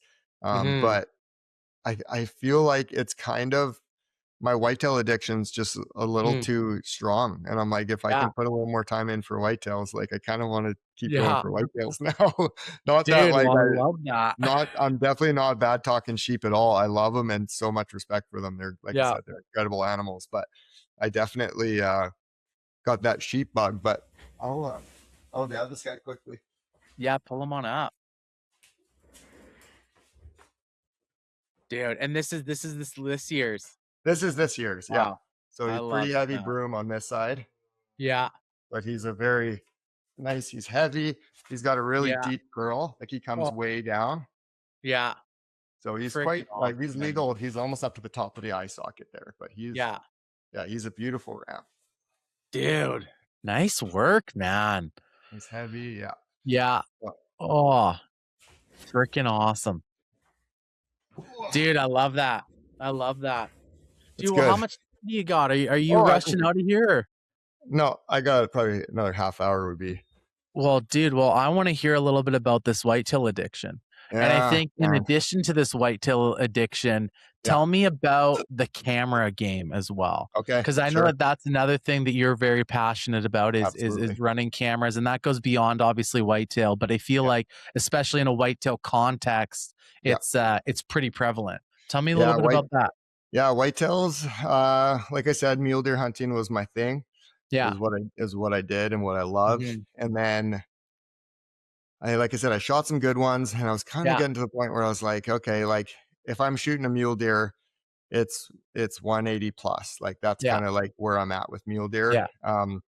I've shot some smaller ones since, but that's more so because I'm like, oh, I haven't shot a mule deer in a while. Yeah. And there's a legal buck, sure, I'll shoot it, Yeah. kind of thing. But it was kind of not getting boring Hmm. because mule deer are still fun and hard to hunt. Yeah. But it was at the point where I was like, okay, I'm probably not shooting something. I'm not shooting a lot because Yeah. I'm waiting for big ones every year now. Yeah. And Exactly. so and then that paired with Trevor and I getting a few really nice whitetail bucks on camera, Mm. and Yeah. Trevor had an opportunity at one of them. Mm. That really got me going with Yeah. whitetails. And so, excuse me. I would say the camera game kicked off hard once I started hunting whitetails very Okay. seriously. That's Yeah. when like I've run cameras since basically like the first camera I have, I still have it, is like this big. Yeah. I Takes like love it. 90 batteries. Like it's Yeah. massive. So I've run cameras forever. I use them for Yeah. blacktail, mule deer, everything. Yeah. But And was there we're back. beauty. I appreciate that. Yeah, yeah, no worries. Worked out good. Dude, so cameras. Cameras, yeah. So I would say I got a lot more serious about cameras at that point, kind of when the Mhm. big whitetail addiction started. Yeah. I did run them for mule deer, yeah, blacktail, kind of Yeah. a few elk spots, but nothing too serious. Mhm. And was I there guess like a big purpose behind it originally? Were you just like, "Hey, I yeah, just wanna see what's around here?" Were yeah, you like, "I definitely. want a pattern, I wanna like" what was kinda like the Yeah, purpose that originally got you into, yeah, kinda like putting cameras out in the first place? Because I think a yeah. I lot of got it people just do it just out of curiosity. They're just like, totally. Yeah, "Is there deer around here at all? I yeah, have no intention of hunting this area, but is there deer?" yeah. Or some Right. people obviously are like, "No, I actually wanna figure out the patterns, I wanna figure out where they're feeding, I wanna Yeah. do that whole thing about too," Yeah. right? So So I would backtrack a little bit on what I said. I would say more so my camera game started when Grizz and I started alpine hunting. yeah. That would be kind of more when I seriously got going on Okay. cameras. I mean, I Yeah. would use them for patterning blacktails kind of Mhm. locally here, like way back in the day, right back to my very first cameras. Yeah. The first second blacktail I ever shot with my bow, I had him on camera before, like 2 Yeah. days before I killed him, and I was like, that was pretty cool to like have a deer on camera, kill him right Yeah. after that. So I obviously got the passion going, but growing up, don't have a whole lot of money and trying to Yeah. buy cameras, like it was very select when I would buy Yeah. cameras. So I didn't have a lot. When we started alpine hunting, I Hmm. was like, okay, we got to get cameras up here because Okay. like like the when you go in for a weekend, that doesn't tell you a story of what's in the area. So, Yeah. we packed some salt in. That was kind of when we Hmm. first started putting stuff down in front of Yeah. cameras. So we put some salt down with some cameras just to see Yeah. what's hanging out for the summer. And Yeah. first year we had lots of different bucks. The second Cool. year was mostly grizzly bears. So, Okay. Yeah. yeah. So, A little different. little different. Yeah, not exactly what we were hoping. And Yeah. we weren't even able to check our cameras in the Alpine that year because I had this Hmm, crappy card reader.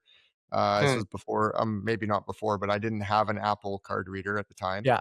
Um, and so it just wouldn't work. And I couldn't get any of our pictures to work. Had no idea there were Shoot. grizzlies in the area. We didn't have any Yeah. grizzlies the year before. Yeah. And so we hunted it totally normal, just like bush hunting, Yeah. separate and like Yeah. not being careful, like eating Yeah. right in camp and like cooking our food there. And then we checked the cameras when we on our way home and we had Yeah. 11 different grizzly bears on camera that summer. Wild. 11 That's different ones. wild. And we had one of my cameras had a grizzly on it while we were there. Like we were sleeping on the Yeah. hill 200 yards up the hill and the bear walked right out in front of my camera midday. Anyways, so anyways, cameras. Yeah, when I got into whitetails, that's when I Yeah. was like, okay, cameras, right? Yeah. Like I gotta figure these deer out. So Yeah. that really big one that Trevor and I chased for a few years there, he had a shot at him. He set Mhm. up a camera. God, he's like, it's a 170 buck, and I was Yeah. like, sick, that's awesome. Yeah. His dog scared it off. I don't know if yeah, I think maybe he told that story while he was Yeah. on, but he set up a camera in that spot, and that buck actually came right back to that spot, and that was the first Hmm. picture we got of that buck. Yeah. And so from there, my cameras were like, okay, I'm going for whitetails, Yeah. especially with my cameras too, right? Like I'm like, Yeah. don't need to go after mule deer now. And like Yeah. mule deer, they're not as easily patternable, Okay. obviously, as the whitetail. Yeah. They're much more like this is my mule deer zone, and these mule Mhm. deer, whereas whitetail are like this is my bedding zone, this is my Yeah. feeding zone. I will take this route some days, I'll take that Yeah. route other days. So you can Exactly. definitely um, pattern a whitetail way Hmm. better than you can pattern a mule deer. Not that Yeah. they're easy to hunt that way, they're still hard because they're smart. Yeah. But they're definitely a lot easier. I'd say they're easier to have a target buck Hmm. Yeah. for a whitetail and Yeah. kind of follow through and kill that buck or be able to plan to try to kill that buck Mhm. rather than a mule deer, just because mule deer are way more sporadic. Yeah. Like they'll Exactly. go anywhere. So Yeah. camera game started there. It just like between Trevor and I, we kind of just ran cams together. Hmm. Okay. So we would set cams wherever we got them, and both Yeah. of us would go check them. Whoever was hunting the area or whoever could get there first would go check it and see what's hanging out. And we'd kind of make Yeah. plans based on that. And yeah, we like right down to even each other's spots. Like he'll hunt my Yeah. stand sometimes, or I'll hunt his, depending on who's in the zone or what we're hunting. We're pretty open to that kind of stuff between each Yeah. other because we put in the same amount of work. So Yeah. we Exactly. we both go hard at it and we both Yeah. understand like, oh yeah, like if you get a chance at a buck, you don't like one Yeah. you want to kill, don't pass it up. Even if it's the Yeah. one I want to kill, like, Exactly. we're on the Yeah. same page with that kind of stuff, which is really nice. So he's definitely a good hunting partner to have in that sense. Dude, yeah. Um, Big time. so, but yeah, I would say my whitetail addiction started with that one really big buck. Yeah. He ended up going. I chased him for 3 years, Mhm. pretty hard. Um, and my brother-in-law ended up killing him, and he went 170. Oh yeah. So Yeah. he was a really nice buck. He is 6x7 kind of when by the Yeah. time we killed him, but with a few Wow. kickers and stuff, mainframe Yeah. 5x5. Really, really, really nice buck. And so we had a Yeah. couple other bigger bucks in the zone too, Yeah. but I was like, that was the one I wanted. That's the one that Yeah. really kind of kicked off my Yeah. drive for whitetails. That And spearheaded it all, man. dude, all of it. It was like and I don't know why. To me, whitetail hunting is archery hunting. Yeah. Like I just don't. I maybe it's because I used to hunt them with rifles. I used to still hunt Mm. them. I used to Yeah. sit in a blind, all that kind Yeah. of stuff. And I'd bring a rifle, but if I brought a rifle, it was like the 30-30 with open Yeah. sights because Yeah. I'm like I want to beat these guys at their own game. Like I Yeah. don't want to just like bump into a bedded buck and it jumps up and I shoot Exactly. it. Yeah. Not that I wouldn't. Like if I Yeah. had a gun and that happened, Yeah. 100% I'm going to take a shot. 100%. Yeah. Like if it's a good buck, but I just want to outsmart this deer that's Yeah. so You wanna smart. play the game, man. You wanna play the Like, chess match a little bit yeah, here. You yeah, wanna get a and it checkmate going. dude, those deer have checkmate on me a lot of times Yeah. over. Oh, yeah. A lot of times over. Um, yeah, it's like it's hard to do, man. They're just so Mhm. smart, and so I think that's kind of what has drawn me in even more is like I love hunting. I love the harvest of an animal, and I love Yeah. all of it. But like something about the pursuit and the the process to get to that point is what Yeah. most people don't see. Yeah. Like most people see a hunting video and they're like, "Oh, sweet, you shot a nice buck or ram or Yeah. elk or whatever." But you don't see the like right down to just getting stuff packed at home or like the night Yeah. spent doing your Google Earth and like learning an Yeah. area. And so I'd say I learned a ton, like Mm. just finding any information I can, podcasts, videos, Yeah.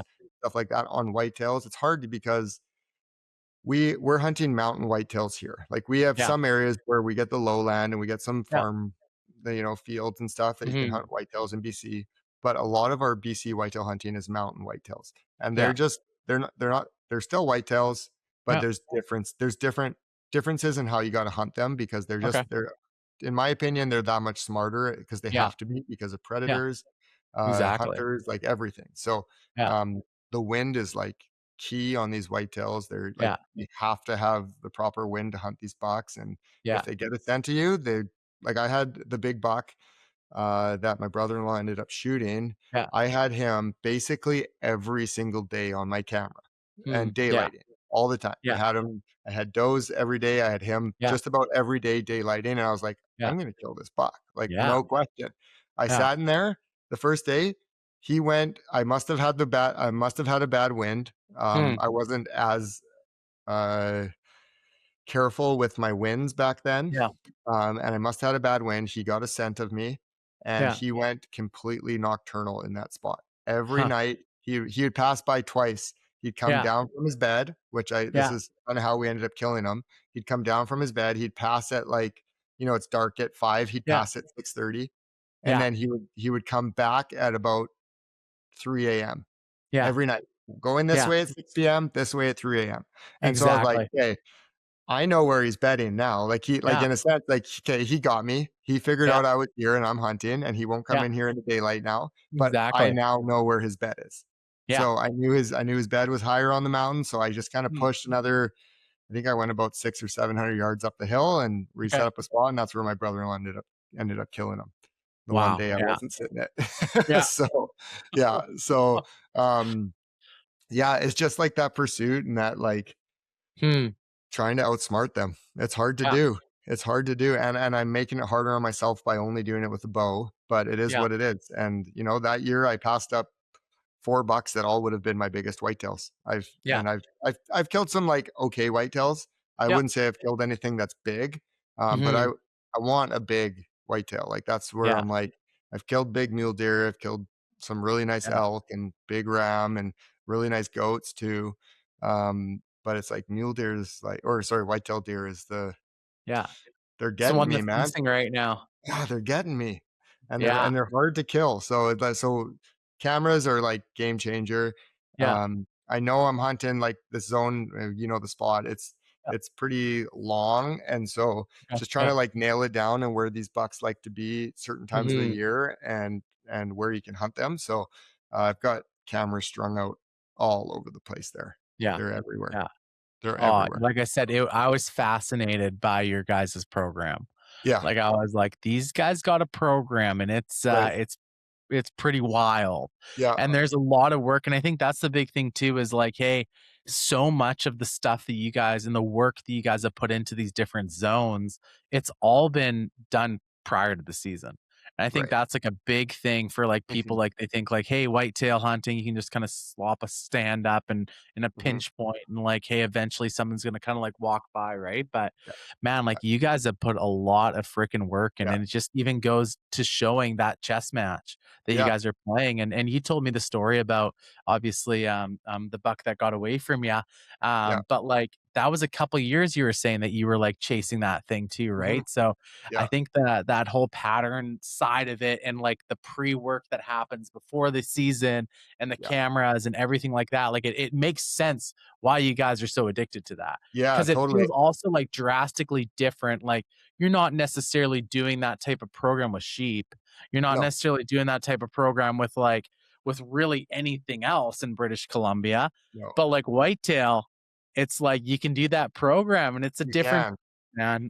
Yeah, and if you just wanna kill, like, a whitetail, like, yeah, set up a stand in a pinch point, and, Yeah. like, you'll probably get something come by, like, Yeah. it may be a big buck, but you're probably lucky to get a big buck, or you just Yeah. like happen to hit this right spot. But Yeah. if you want those like those big bucks and you want to feel like you actually earned it, like it takes a lot of work.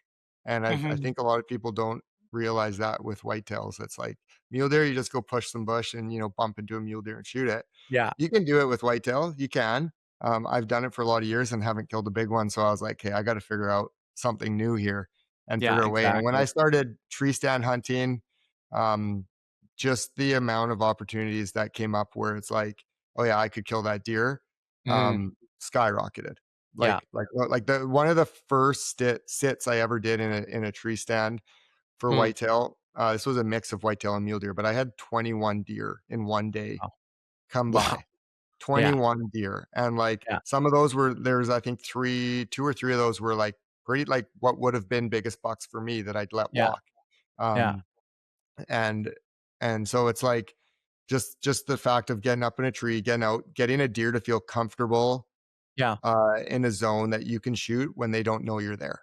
Yeah, Right? Like, exactly. they don't know you're in that tree. You gotta be Yeah. really careful about your entrance and exit and your wind. Yeah. But the higher you get, the further out your scent blows. So Mhm. I don't know if I've had a deer smell me while I'm in my stand. Maybe Okay. they've smelt my Yeah. trail in or, like, Yeah. gotten a little whiff, but I don't think I've ever had deer, like, bust out of an area because my wind is blowing right at them. Yeah, Now that being exactly. said, there may be deer that I haven't seen that didn't come in because they smelt me, maybe they smelt Mhm. me and they were 100 yards out and they smelt Yeah. me and didn't come in. I don't know. But, yeah, it's just, the tree stand hunting was a game changer. There's a few of them. Like I went from still hunting to sitting in a blind, and Mhm. I'd go in October, set up my blind, and sit it right through until December. Yeah. And I've killed deer out of that. That was good, but then it was like that was a level up from still hunting, Yeah. and then there was another level up from blind to tree stand was like a Yeah. whole different level. And then I'd say the third level would be like sitting a tree stand to wearing a saddle in the Yeah. tree is like the next Mhm. level again, where it's just I feel like I've Yeah, tell me the big difference between the saddle and yeah, sitting in the tree. Because absolutely. So like, hey, like getting out with you guys, like I was saddle hunting and the whole time I'm like, man, it might be nice to like sit in like a nice little tree stand here, get a little cozy, do the whole thing. I'm yeah, like thinking, I'm like, dude, why am I out here in a saddle when I could be out here just in right. a classic stand? Yeah. So have you sat in a classic stand? No. I But can tell. I can tell because you wouldn't have that thought. yeah. So there's a few things. My very first stand that I really hunted. So Yeah. I would just build stands. That's what I Hmm. would do, and I'd try to make a seat on the stand. They were never comfortable. Yeah. So then I started building stands without seats, but I'd build Hmm. platforms huge. Like I'd weld them Yeah. up, and they're just made out of steel. And I built them big enough that I could pack those like oh, what are they called? Can't remember what they're called, but like the chairs for sitting in a blind. Like they got Okay. like Yeah. armrests Yeah. Like the and they blind sit, chairs. they Yeah. swivel. Yeah. Yeah. So I built my stand big enough I could put one of those in it. So I Sick. literally climbed my See, tree. So that seems like you a program. dude, see that would be the only time I'd be like, okay, this is kind of nice. Yeah. Other than shooting. Shooting can be Yeah. frustrating out of that because you got to stand up and turn if something comes in behind Mhm. you, right? Yeah, that's a good There's only point. a couple zones you can But you turn got that into. But swivel, dude. You you got got that the swivel. swivel. You do, Yeah. but it's still tight. So this is the stand you sat in the Yeah. last day there. I had a blind chair in that stand when I first Okay. put that stand up. It was Yeah. like, dude, I can't believe it was in there. Yeah. It was so big, like, and it wasn't a small blind chair either. It was like their Yeah. big one. It was pretty comfortable. It was Like nice, a bar topper or dude. It something. was Like hilarious. But the problem is if something came in behind me, I'd have to yeah. stand up and turn to get a Mm. shot at this thing. And like Yeah. a steel stand isn't as quiet as it, maybe should be. You'd make some Yeah. creaks or something. So, anyways, wasn't it, it worked. It was Yeah. fine, but it wasn't like ideal. I'd say Yeah. well, you know what? Actually, I shouldn't say that was my first stand. My first stand was the self climber, which Mm. is pretty cool because you can Yeah. take it anywhere, go up. You got to Yeah. cut branches if the tree has branches. The problem with them is they're loud, like going up and Mhm. down, like Mhm. the whole way up Yeah. the tree. So you can't be very quiet with them. The deer we're hunting are crackheads, and if Yeah. they hear that, they're kind They're of going to out. steer clear. So then you're Yeah. waiting on deer that didn't hear you Mhm. to come in, right? So you kind of kill an hour in the morning or two Yeah. of deer not coming in. So, anyways, That was the very first one. I quickly moved from that to my own built stand with a chair Yeah. in it. And then I also had sat Trevor has like just a small XOP stand Okay. with a Yeah. seat, and it's like Yeah. somewhat comfortable.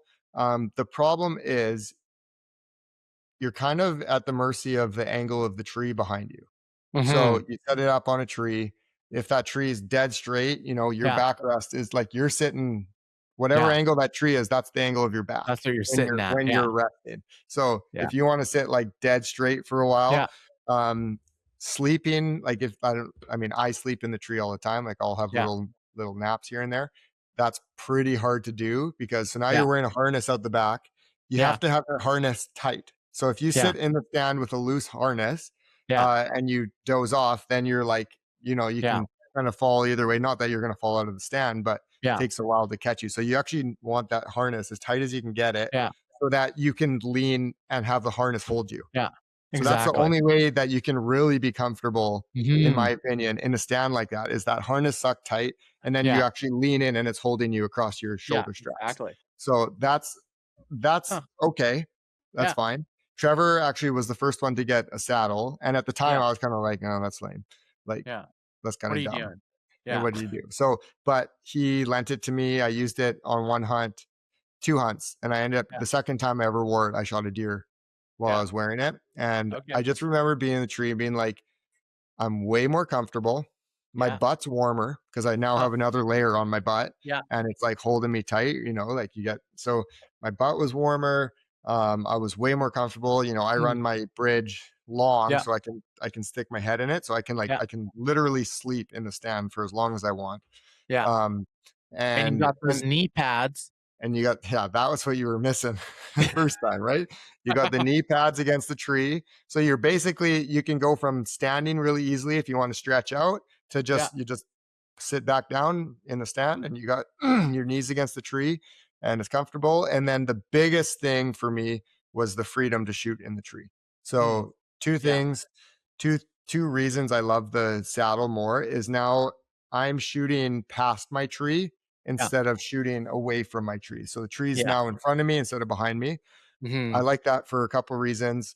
Well, mostly one reason is that it just gives me that much more security of being able to like be out of view of the deer. Yeah. So I Yeah. can get away with more movement in the tree. Yeah. It gives me a pretty big blind spot for when the deer Yeah. is coming across where I Big can time. get drawn and it's way Mhm. less movement for the deer to see. And then it's just way more freeing in a saddle. I can shoot 360.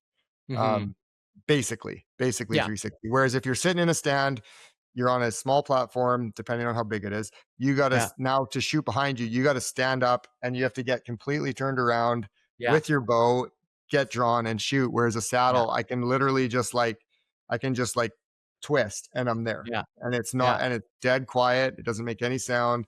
Um, it's just, like to me, it was just a total game. It was that much more of a Mhm. level up again from the There you go. stand to the Yeah. saddle. And just comfort, warmth, freedom in the tree would be my Yeah. three big things. Oh, Yeah, yeah. Dude, well, yeah. now But your next level up's gonna be one of those, like, elevated blinds or whatever that guy's got yeah, in it the might be. States. You know what? When I put that one in the tree with the chair, so Yeah. this is just how I am. I actually a bunch of the branches I cut down, I tied onto my stand to Oh, yeah. camouflage it. So I've Yeah. kind of already done that, the whole blind, and I still have some branches hanging out that I actually have to cut off Exactly. now because You get the they hold. buddy heater going in there, Oh yeah, coffee all of it. maker. Well, you Yeah, don't like coffee, but for other no. people, we get the coffee maker going. Yeah. I'm just see, I'm kind of the opposite where I'm just like, I'm just gonna sit here and freeze or Yeah. like try to be warm until the end of the day and then I'll go warm up because Yeah. I just like even a buddy heater, if I was hunting a blind, I don't think I'd run a buddy heater just because of the slight noise it makes. Yeah. I'd No, be like, nah, exactly. I don't want to take a chance. So I'm like all No. about being as quiet as I possibly can and True. not moving as much as I possibly can. Yeah. So And yeah. then you got this little propane thing ripping. Yeah. Just yeah, maybe it would help. Maybe it'd be like a white noise thing. I don't know. Yeah, maybe it would. Maybe it would actually pull him in, dude. You might have to Right? try that next time. Might have So, to. all I Yeah. know is that I definitely do not have a great whitetail kit program that I Right. learned very quickly. So I think Right. you guys got that figured out. So Yeah. Trevor more so lots than of I. goals. Trevor's got all the proper gear. He's set up Yeah. that way. I'm more of the cowboy in the tree where I'm like, oh, I welded up this stand good enough. And so, yeah, Hey, we but saw, hey, dude, you're the only one that shot a deer on our trip, so yeah, I did. maybe I that's did. something to say. Yeah. Yeah. Maybe. Well, So, cool. Dude, we I think we hit it. I actually gotta get running here, okay. but I still wanna Easy. chat long range shooting, all this other stuff Oh, yeah. too, so we're gonna have to get you on here another Sounds podcast, good. we can Yeah. kinda We'll make talk about sure, all that stuff Reese, and Reese has some good Wi-Fi at the same time too. yeah, exactly. I don't know what his Wi-Fi is doing here, so Right. must be the European Yeah. hotels. Those But, Europeans. yeah, exactly. They just don't love their podcast Wi-Fi, No, so you must not. Good but stuff. hey, cool. Really appreciate you jumping on, man, Yeah, and, man. hey, where can people find you and stuff if you wanna Yeah, do I any of mean, that? we got the if you Instagram, High Alpine Hunter. That one's started out as a joke and it just kind of stuck. So Yeah. that's where you can find me on Instagram. If you have any questions, just shoot me a message there. That's basically it. Facebook, just my name, Cole McEwen, if you want to add me on Facebook. And then Trevor and I have our podcast as well at the Westwoods Hunt Pod. So you can listen in there. And that's basically it. We'll have some stuff coming out. Westwoods has got a YouTube channel too. There's a Westwoods Outdoors YouTube channel. There's a couple of my hunts on there as well as Trevor's. So yeah, I can find it all there. So good, man. Dude, and it's some of my favorite content to take in. Good. 100%. So Yeah. definitely check it out if anyone's listening, they're looking for a good watch or like I said, even just some good banter on your guys' podcast too. Yeah, man. So Good I stuff. love Yeah. it. Well, cool. Thanks for jumping on, man. We'll Okay. like I said, we'll get you back on because there's a lot more topics that we need to cover here coming up real Absolutely. soon. So I love it. awesome, dude. I love it. Thanks again. All right. Yeah. See you, Nolan.